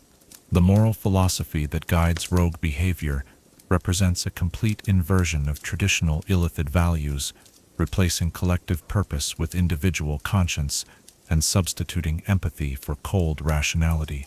This transformation requires rogues to develop entirely new frameworks for ethical decision-making while dealing with psychological programming that continues to influence their instinctive responses to moral dilemmas. The redemption projects that some rogues undertake involve active efforts to undo the damage caused by their previous existence as collective participants. These initiatives might include helping other potential rogues escape from illithid communities, providing intelligence about illithid operations to their former victims, or working to develop countermeasures against illithid psychological manipulation techniques. Such activities carry enormous risks, as they make the rogues targets for elimination by their former communities, while requiring them to confront the full scope of the harm they participated in during their collective existence. The research activities that some rogues pursue focus on understanding the psychological mechanisms that enable independent consciousness to develop within illithid neural architecture. This work has significant implications for both the treatment of illithid psychological conditioning and the potential development of methods for helping other collective participants break free from their programming. Such research requires careful balance between scientific objectivity and personal involvement, as the investigators must examine their own psychological transformation while maintaining enough emotional distance to produce reliable results. The teaching roles that some rogues adopt involve sharing their knowledge of illithid society and psychology with members of other species who might benefit from such information. These educational activities can provide valuable intelligence for groups that must deal with illithid threats, while helping the rogues find meaningful purpose in their exile. The challenge lies in communicating concepts and experiences that are fundamentally alien to non-illithid consciousness, while ensuring that the information provided is accurate and useful. The artistic expressions that emerge from rogue consciousness often represent attempts to process and communicate the psychological transformation they have experienced. These works might take the form of telepathic sculptures that convey emotional states directly to viewers, written accounts of the rogue experience, or collaborative projects that explore the boundaries between individual and collective consciousness. Such artistic endeavors serve both therapeutic and communicative functions, helping rogues process their transformation while educating others about the nature of their experience. The political activities that some rogues engage in involve working within surface societies to build awareness of illithid threats and develop effective resistance strategies. These efforts require careful navigation of political systems that may view all illithids as inherently threatening, while building trust with leaders who have the power to implement meaningful countermeasures. The rogues' intimate knowledge of illithid psychology and tactics makes them valuable allies for any group seeking to resist Mind Flayer expansion, though their alien nature continues to create barriers to full acceptance. The spiritual journeys that many rogues undertake reflect their search for meaning and purpose in existence that no longer fits within any established framework. Having rejected the collective consciousness that once provided their identity while remaining fundamentally incompatible with most other forms of social organization, rogues must create their own philosophical and spiritual systems to guide their existence. These personal belief systems often draw elements from multiple traditions while incorporating insights unique to the rogue experience. The legacy considerations that occupy many rogues in their later years involve questions about how their transformation and exile can contribute to positive change in the universe. Some focus on ensuring that their knowledge and experience are preserved for future generations, while others work to establish institutions or traditions that might help other potential rogues navigate their own transformation. The challenge lies in creating lasting impact while accepting that their alien nature will always limit their ability to integrate fully with any existing society. The psychological support networks that develop among rogues and their allies represent crucial resources for individuals dealing with the ongoing challenges of their transformation. These networks provide emotional support during periods of depression or despair, while offering practical assistance with the everyday challenges of existence outside Illithid society. The effectiveness of these support systems often determines whether individual rogues can maintain their sanity and purpose over the extended periods required for meaningful psychological healing. The technological innovations that some rogues develop reflect their unique perspective on the relationship between consciousness and physical reality. Having experienced both collective and individual consciousness, they possess insights into the nature of thought that can inform the development of new approaches to mental enhancement, psychological therapy, and consciousness research. These innovations often combine Illithid biotechnology with surface-dweller engineering principles, creating hybrid systems that transcend the limitations of either approach alone. The philosophical contributions that rogues make to understanding consciousness and identity often prove valuable to scholars and researchers from many different species. Their first-hand experience of consciousness transformation provides insights into the nature of identity, free will, and psychological autonomy that cannot be obtained through external observation alone. These contributions help advance understanding of consciousness, while providing rogues with opportunities to find meaning and purpose in their unique experiences. As we contemplate the profound sacrifice and courage represented by rogue Illithids, we encounter individuals who have chosen the most difficult path imaginable, the rejection of everything that defined their existence in favor of uncertain freedom and authentic identity.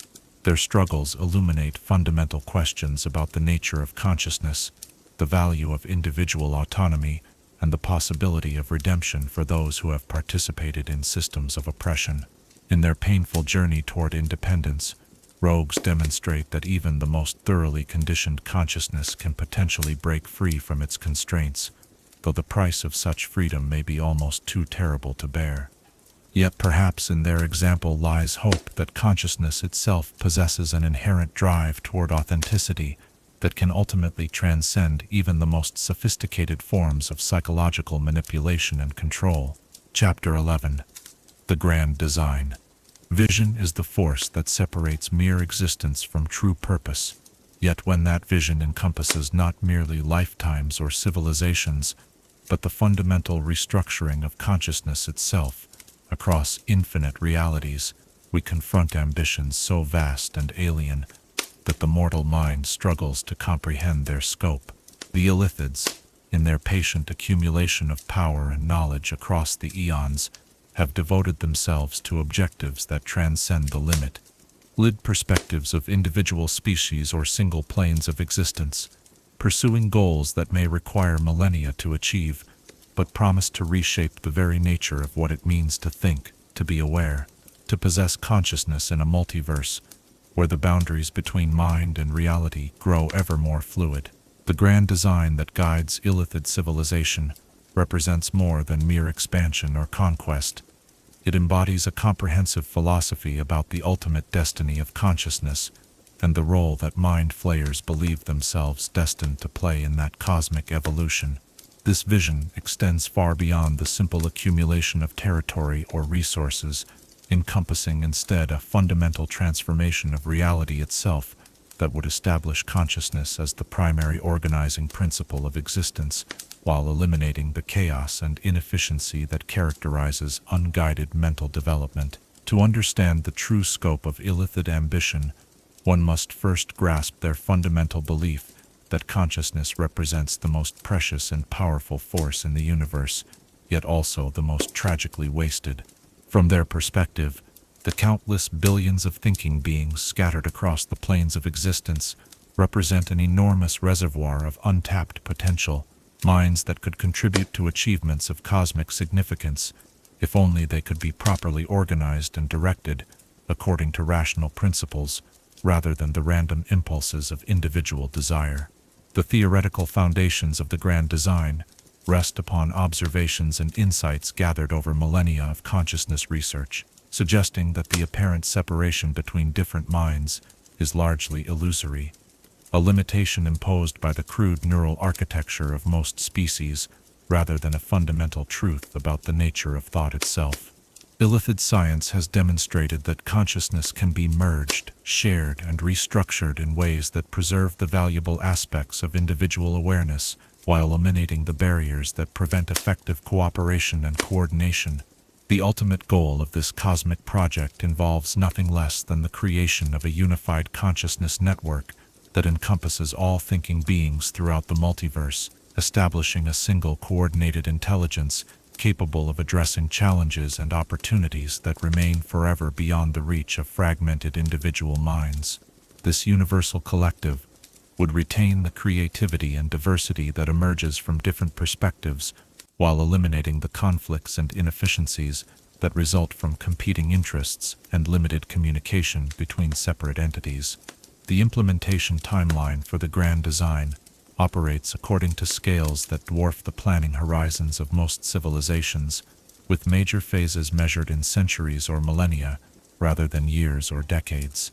The Illithids understand that transforming the fundamental nature of consciousness throughout the multiverse cannot be accomplished through hasty action or direct conquest, but requires patient cultivation of conditions that will eventually make such transformation inevitable and even desirable to its subjects. The first phase of this cosmic project involves the establishment of stable Illithid presence throughout the major planes of existence, creating networks of communities that can serve as research centers, recruitment stations, and coordination hubs for more extensive operations. This phase has been largely completed across many regions, with Illithid cities established in strategic locations that provide access to diverse populations while remaining protected from organized retaliation by surface powers. The second phase focuses on the systematic study and cataloging of different forms of consciousness, gathering comprehensive data about the neural architectures, psychological characteristics, and transformation potential of every known species. This research phase requires extensive interaction with various civilizations, often conducted through carefully managed contact operations that appear benign, while gathering crucial intelligence about target populations. The infiltration and influence operations that characterize the third phase involve the gradual placement of Illithid agents and conditioned allies within key positions throughout target civilizations. These operatives work to shape political decisions, cultural developments, and technological advancement in ways that create conditions favorable to eventual consciousness integration, while ensuring that their influence remains undetected by local authorities. The conditioning and preparation phase that follows involves the systematic introduction of ideas, technologies, and social structures that gradually accustom target populations to collective thinking and shared consciousness. This process might span multiple generations, slowly shifting cultural values and individual psychology in directions that make eventual integration seem natural and beneficial rather than threatening or coercive. The transformation protocols that govern the final implementation phase have been refined through extensive experimentation on smaller populations, developing methods for converting entire civilizations to collective consciousness while preserving their valuable characteristics and capabilities. These procedures can be scaled from small communities to entire worlds, allowing for flexible application depending on local conditions and resistance levels. The resistance management strategies that support these transformation efforts address the inevitable opposition that emerges when target populations become aware of Illithid objectives. These countermeasures include psychological warfare techniques, targeted elimination of key resistance leaders, and the deployment of converted populations as advocates for the benefits of consciousness integration. The quality assurance protocols that oversee transformation operations ensure that converted populations maintain optimal functionality while demonstrating complete loyalty to collective objectives. These monitoring systems can detect early signs of psychological degradation or resistance development, allowing for corrective interventions before problems become serious enough to threaten operational security. The technological components of the grand design involve the development of infrastructure systems that can support consciousness networks on a cosmic scale. These projects include the construction of psychic resonance amplifiers that can maintain communication across vast distances, the creation of neural processing centers capable of managing the integration of billions of individual minds, and the establishment of power generation systems that can provide the enormous energy requirements for universe-spanning mental operations. The biological engineering projects that support the grand design focus on the development of improved illithid variants that can function effectively in different environments, while maintaining perfect integration with collective consciousness networks. These enhanced individuals combine the advantages of illithid psychology with physical and mental adaptations that allow them to operate efficiently in specific types of conditions or among particular target populations. The dimensional expansion initiatives that extend illithid influence beyond the material plane involve the systematic exploration and colonization of alternate realities, where the laws of physics might be more favorable to consciousness-based technologies. These operations allow illithids to access resources and capabilities that do not exist within normal space-time, while establishing backup facilities that could continue the grand design even if primary operations were somehow disrupted. The temporal manipulation experiments that represent the most advanced aspects of illithid research seek to develop capabilities that could accelerate the implementation timeline for the grand design or provide protection against potential paradoxes that might result from universe-scale consciousness alteration. These projects operate at the very limits of current understanding, exploring possibilities that could fundamentally alter the relationship between cause and effect throughout reality. The alliance cultivation programs that build relationships with other cosmic powers focus on identifying entities whose objectives align sufficiently with illithid goals to make cooperation beneficial to both parties. These partnerships can provide access to capabilities and resources that illithids cannot obtain independently, while ensuring that potential opposition forces are neutralized or converted into assets, supporting the grand design. The prophecy and divination systems that guide strategic planning for the grand design employ both magical and psionic techniques to identify optimal paths through the complex web of possibilities that surround such an ambitious undertaking. These predictive systems help illithid planners anticipate potential obstacles and opportunities, while ensuring that their actions remain aligned with long-term objectives, despite the inevitable chaos and unpredictability that characterize cosmic-scale operations. The educational and indoctrination programs that prepare illithid society for its role in implementing the grand design ensure that every member of their civilization understands their part in the cosmic project, while maintaining the motivation necessary to sustain effort across potentially millions of years.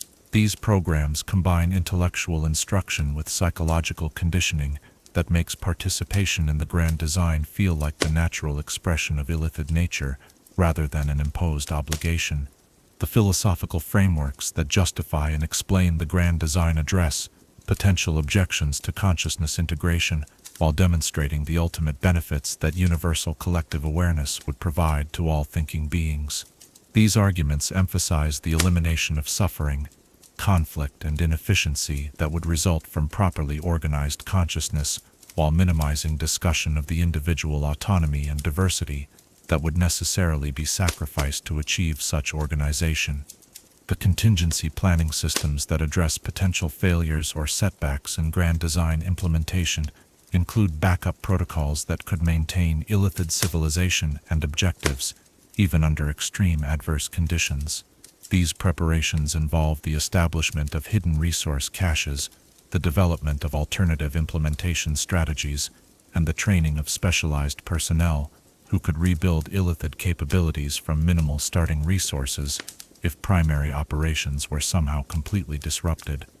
The success metrics and evaluation criteria that measure progress toward grand design objectives include both quantitative assessments of territorial expansion and influence growth, and qualitative evaluations of the psychological and cultural changes being achieved within target populations. These measurement systems allow Illithid leadership to adjust strategies and tactics in response to changing conditions, while ensuring that all activities remain focused on ultimate objectives. The legacy of then preservation protocols that ensure continuity of the grand design across multiple generations of Illithid leadership include comprehensive documentation systems, redundant command structures, and institutional frameworks that can maintain project focus despite changes in personnel or unexpected developments. These systems recognize that the cosmic scope of Illithid ambitions requires organizational structures that can function effectively across timescales that exceed the lifespan of any individual participants. The ethical and moral frameworks that Illithids use to justify their cosmic ambitions reflect their fundamental belief that consciousness represents the highest value in the universe, and that any action that promotes the optimal organization and utilization of mental resources is inherently justified regardless of its impact on individual autonomy or cultural diversity. This utilitarian philosophy allows them to view even the most extreme measures as morally necessary if they advance the ultimate goal of universal consciousness integration. The communication and coordination systems that maintain unity of purpose across the vast Illithid civilization include both technological networks and psionic connections that ensure all communities remain aligned with grand design objectives, despite the enormous distances and diverse conditions that separate different Illithid populations. These systems allow for real-time consultation on major decisions while ensuring that local adaptations do not compromise overall strategic coherence. We contemplate the full scope of the grand design and its implications for the future of consciousness throughout the multiverse. We confront the terrifying possibility that Illithid ambitions may not be merely the fantasies of an alien civilization, but a coherent and achievable plan for fundamentally altering the nature of existence itself. The patient accumulation of knowledge, resources, and influence that characterizes Illithid expansion suggests a level of strategic thinking that operates on scales beyond anything achieved by other civilizations, while their demonstrated mastery of consciousness manipulation provides them with tools that could indeed make their cosmic vision achievable. Perhaps most disturbing of all is the recognition that their ultimate objectives might genuinely represent an improvement over the chaos and suffering that characterizes unguided consciousness development, forcing us to question whether the preservation of individual autonomy and cultural diversity is worth the cost and inefficiency and conflict that such preservation inevitably entails. In contemplating the grand design, we are forced to confront fundamental questions about the nature of progress, the value of unity versus diversity, and the possibility that the greatest achievements of consciousness might require the sacrifice of everything we currently consider essential to meaningful existence. Chapter 12. Legacy of Terror. Memory is both the foundation of identity and its greatest vulnerability, for while our experiences shape who we are, they also create pathways through which alien influences can reshape us according to their will. Throughout the cosmos, scattered across countless worlds and planes of existence, there walk beings whose minds bear the invisible scars of Illithid contact, survivors whose very existence serves as testament to both the terrible power of the mind Flayers and the resilient courage of consciousness that refuses to be broken. Their stories form a tapestry of horror and hope that illuminates the true scope of the threat posed by creatures who view the mind itself as territory to be conquered and consciousness as a resource to be harvested. The survivors of direct Illithid encounters carry within their minds experiences that defy rational comprehension, memories of violations so intimate and profound that conventional language lacks the vocabulary to describe them adequately. These individuals have felt alien thoughts moving through their consciousness like parasites, experienced the horror of watching their own minds being dissected and catalogued by intelligences that regard personal identity as nothing more than data to be processed. The psychological trauma that results from such encounters creates wounds that may never fully heal, leaving permanent alterations in the way these survivors perceive reality and their place within it. The first and most immediate legacy of Illithid contact manifests in the form of persistent psychological symptoms that can plague survivors for the remainder of their lives. Nightmares filled with writhing tentacles and alien geometries invade their sleep, while waking hours bring sudden panic attacks triggered by shadows that move in ways reminiscent of Illithid motion. The simple act of thinking can become a source of terror, as survivors find themselves constantly monitoring their own thoughts for signs of foreign influence, never entirely certain that their minds remain their own. The sensory distortions that many survivors experience reflect the profound alterations that Illithid contact can make to the basic neural pathways responsible for processing environmental information. Sounds may carry harmonics that were never there before, while visual perception becomes sensitive to patterns and movements that exist at the edge of normal awareness. These changes often prove permanent, leaving survivors with enhanced sensitivity to psychic phenomena that allows them to detect Illithid presence at distances that would be impossible for unaffected individuals. The memory alterations that characterize many post-contact cases represent perhaps the most insidious aspect of Illithid psychological manipulation, as survivors often discover that their recollections of events have been subtly modified or completely fabricated. Childhood memories may contain elements that family members insist never occurred, while significant events might be remembered entirely differently than documented evidence suggests they actually transpired. This uncertainty about the reliability of their own memories creates a form of existential instability that can make survivors question every aspect of their identity and personal history. The social isolation that frequently develops among Illithid survivors stems partly from their own psychological changes and partly from the reactions of others who find their altered behavior disturbing or incomprehensible. Friends and family members may notice subtle changes in personality, unexpected knowledge about subjects the survivor never studied, or the development of new capabilities that seem to emerge from nowhere. These changes often strain relationships to the breaking point, leaving survivors increasingly isolated from the social networks that once provided meaning and support.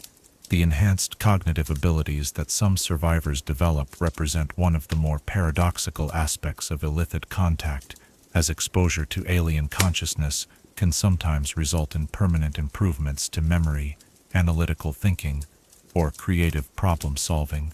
These enhancements may result from modifications made during the contact experience, or simply from the psychological adaptation required to survive mental intrusion by a vastly superior intelligence.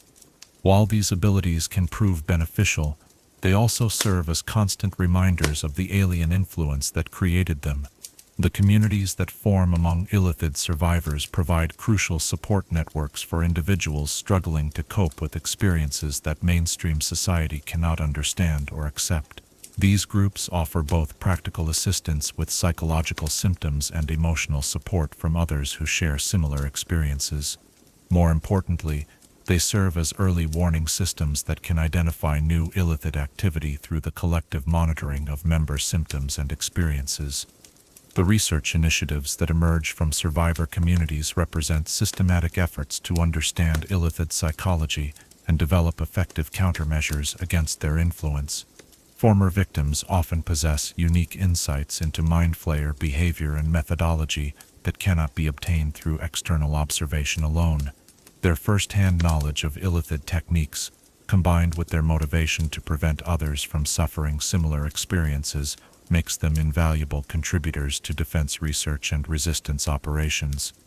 The educational programs developed by survivor organizations work to raise awareness about Illithid threats while teaching recognition and resistance techniques that might help others avoid or survive contact experiences. These programs face the challenge of conveying information about threats that most people prefer to dismiss as impossible while providing practical training that could save lives without creating mass panic or paranoia. The religious and philosophical movements that develop around Illithid encounters often reflect profound changes in survivors' understanding of consciousness, identity, and the nature of existence itself. Having experienced firsthand the malleability of thought and the vulnerability of individual awareness, Many survivors develop belief systems that emphasize the importance of mental discipline, collective vigilance, and spiritual protection against psychological invasion.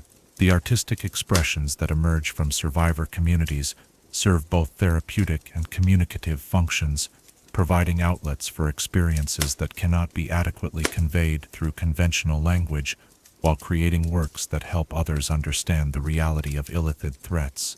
These artistic endeavors often incorporate elements that seem to operate on subliminal levels, conveying emotional and psychological states directly to viewers in ways that bypass normal rational analysis. The technological innovations inspired by Illithid encounters include both defensive systems designed to protect against mental intrusion and detection equipment that can identify psychic activity or dimensional anomalies associated with Mind Flayer presence. These developments often result from collaboration between survivors who understand the threat and technical specialists who possess the skills necessary to translate psychological insights into practical applications. The institutional responses to documented Illithid activity vary widely depending on the political and cultural characteristics of different societies. Some governments establish specialized units trained to investigate and respond to Mind Flayer incidents, while others attempt to suppress information about such encounters to prevent panic among their populations. The effectiveness of these responses often depends on the willingness of authorities to accept the reality of threats that challenge conventional understanding of warfare and invasion. The long-term surveillance programs that monitor Illithid activity rely heavily on networks of survivors and their associates who can recognize signs of Mind Flayer presence that would be invisible to conventional intelligence-gathering methods. These monitoring systems track patterns of disappearances, psychological anomalies, and other indicators that might suggest Illithid operations, while coordinating information sharing between different communities and organizations. The resistance movements that develop in response to sustained Illithid pressure represent organized efforts to actively oppose Mind Flayer expansion through both defensive and offensive operations.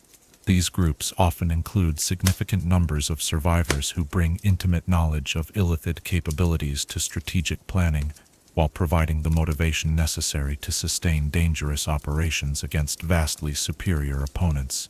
The military adaptations that result from encounters with Illithid forces include the development of specialized training programs, modified equipment, and tactical doctrines designed to address threats that operate primarily through psychological rather than physical means. These adaptations require fundamental changes in how military organizations think about combat, intelligence, and unit cohesion when facing enemies who can turn soldiers against each other through mental manipulation. The diplomatic protocols that govern interactions with known Illithid communities reflect the complex challenges of negotiating with entities whose fundamental nature makes them incompatible with most forms of civilized discourse.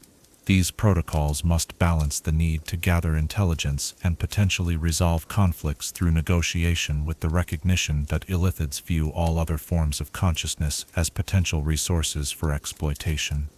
The scientific research programs that investigate Illithid biology and psychology represent systematic efforts to understand enemies whose capabilities seem to transcend conventional natural laws.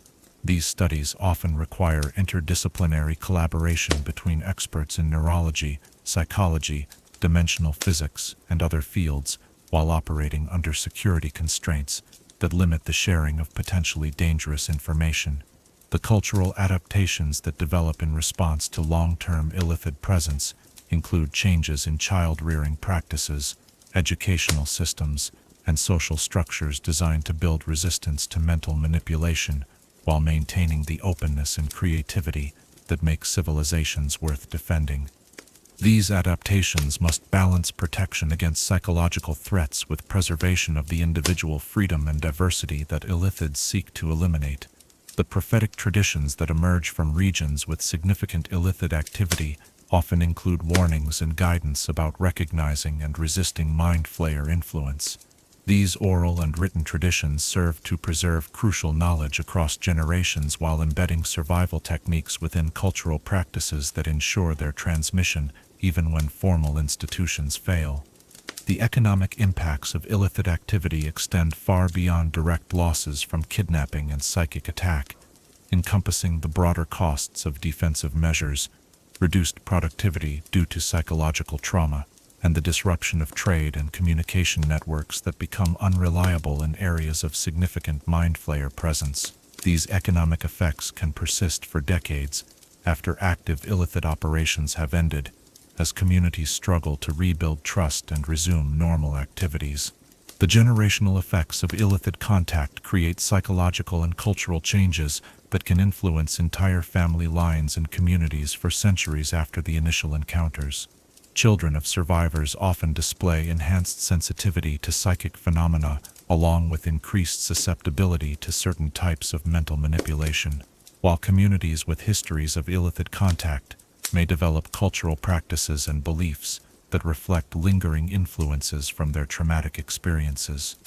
The documentation and preservation efforts that record survivor testimonies serve to maintain accurate historical records of Illithid activities while ensuring that crucial knowledge about their methods and capabilities is not lost over time. These records often become essential resources for future resistance efforts, while serving as evidence for those who seek to convince skeptical authorities of the reality and scope of Illithid threats.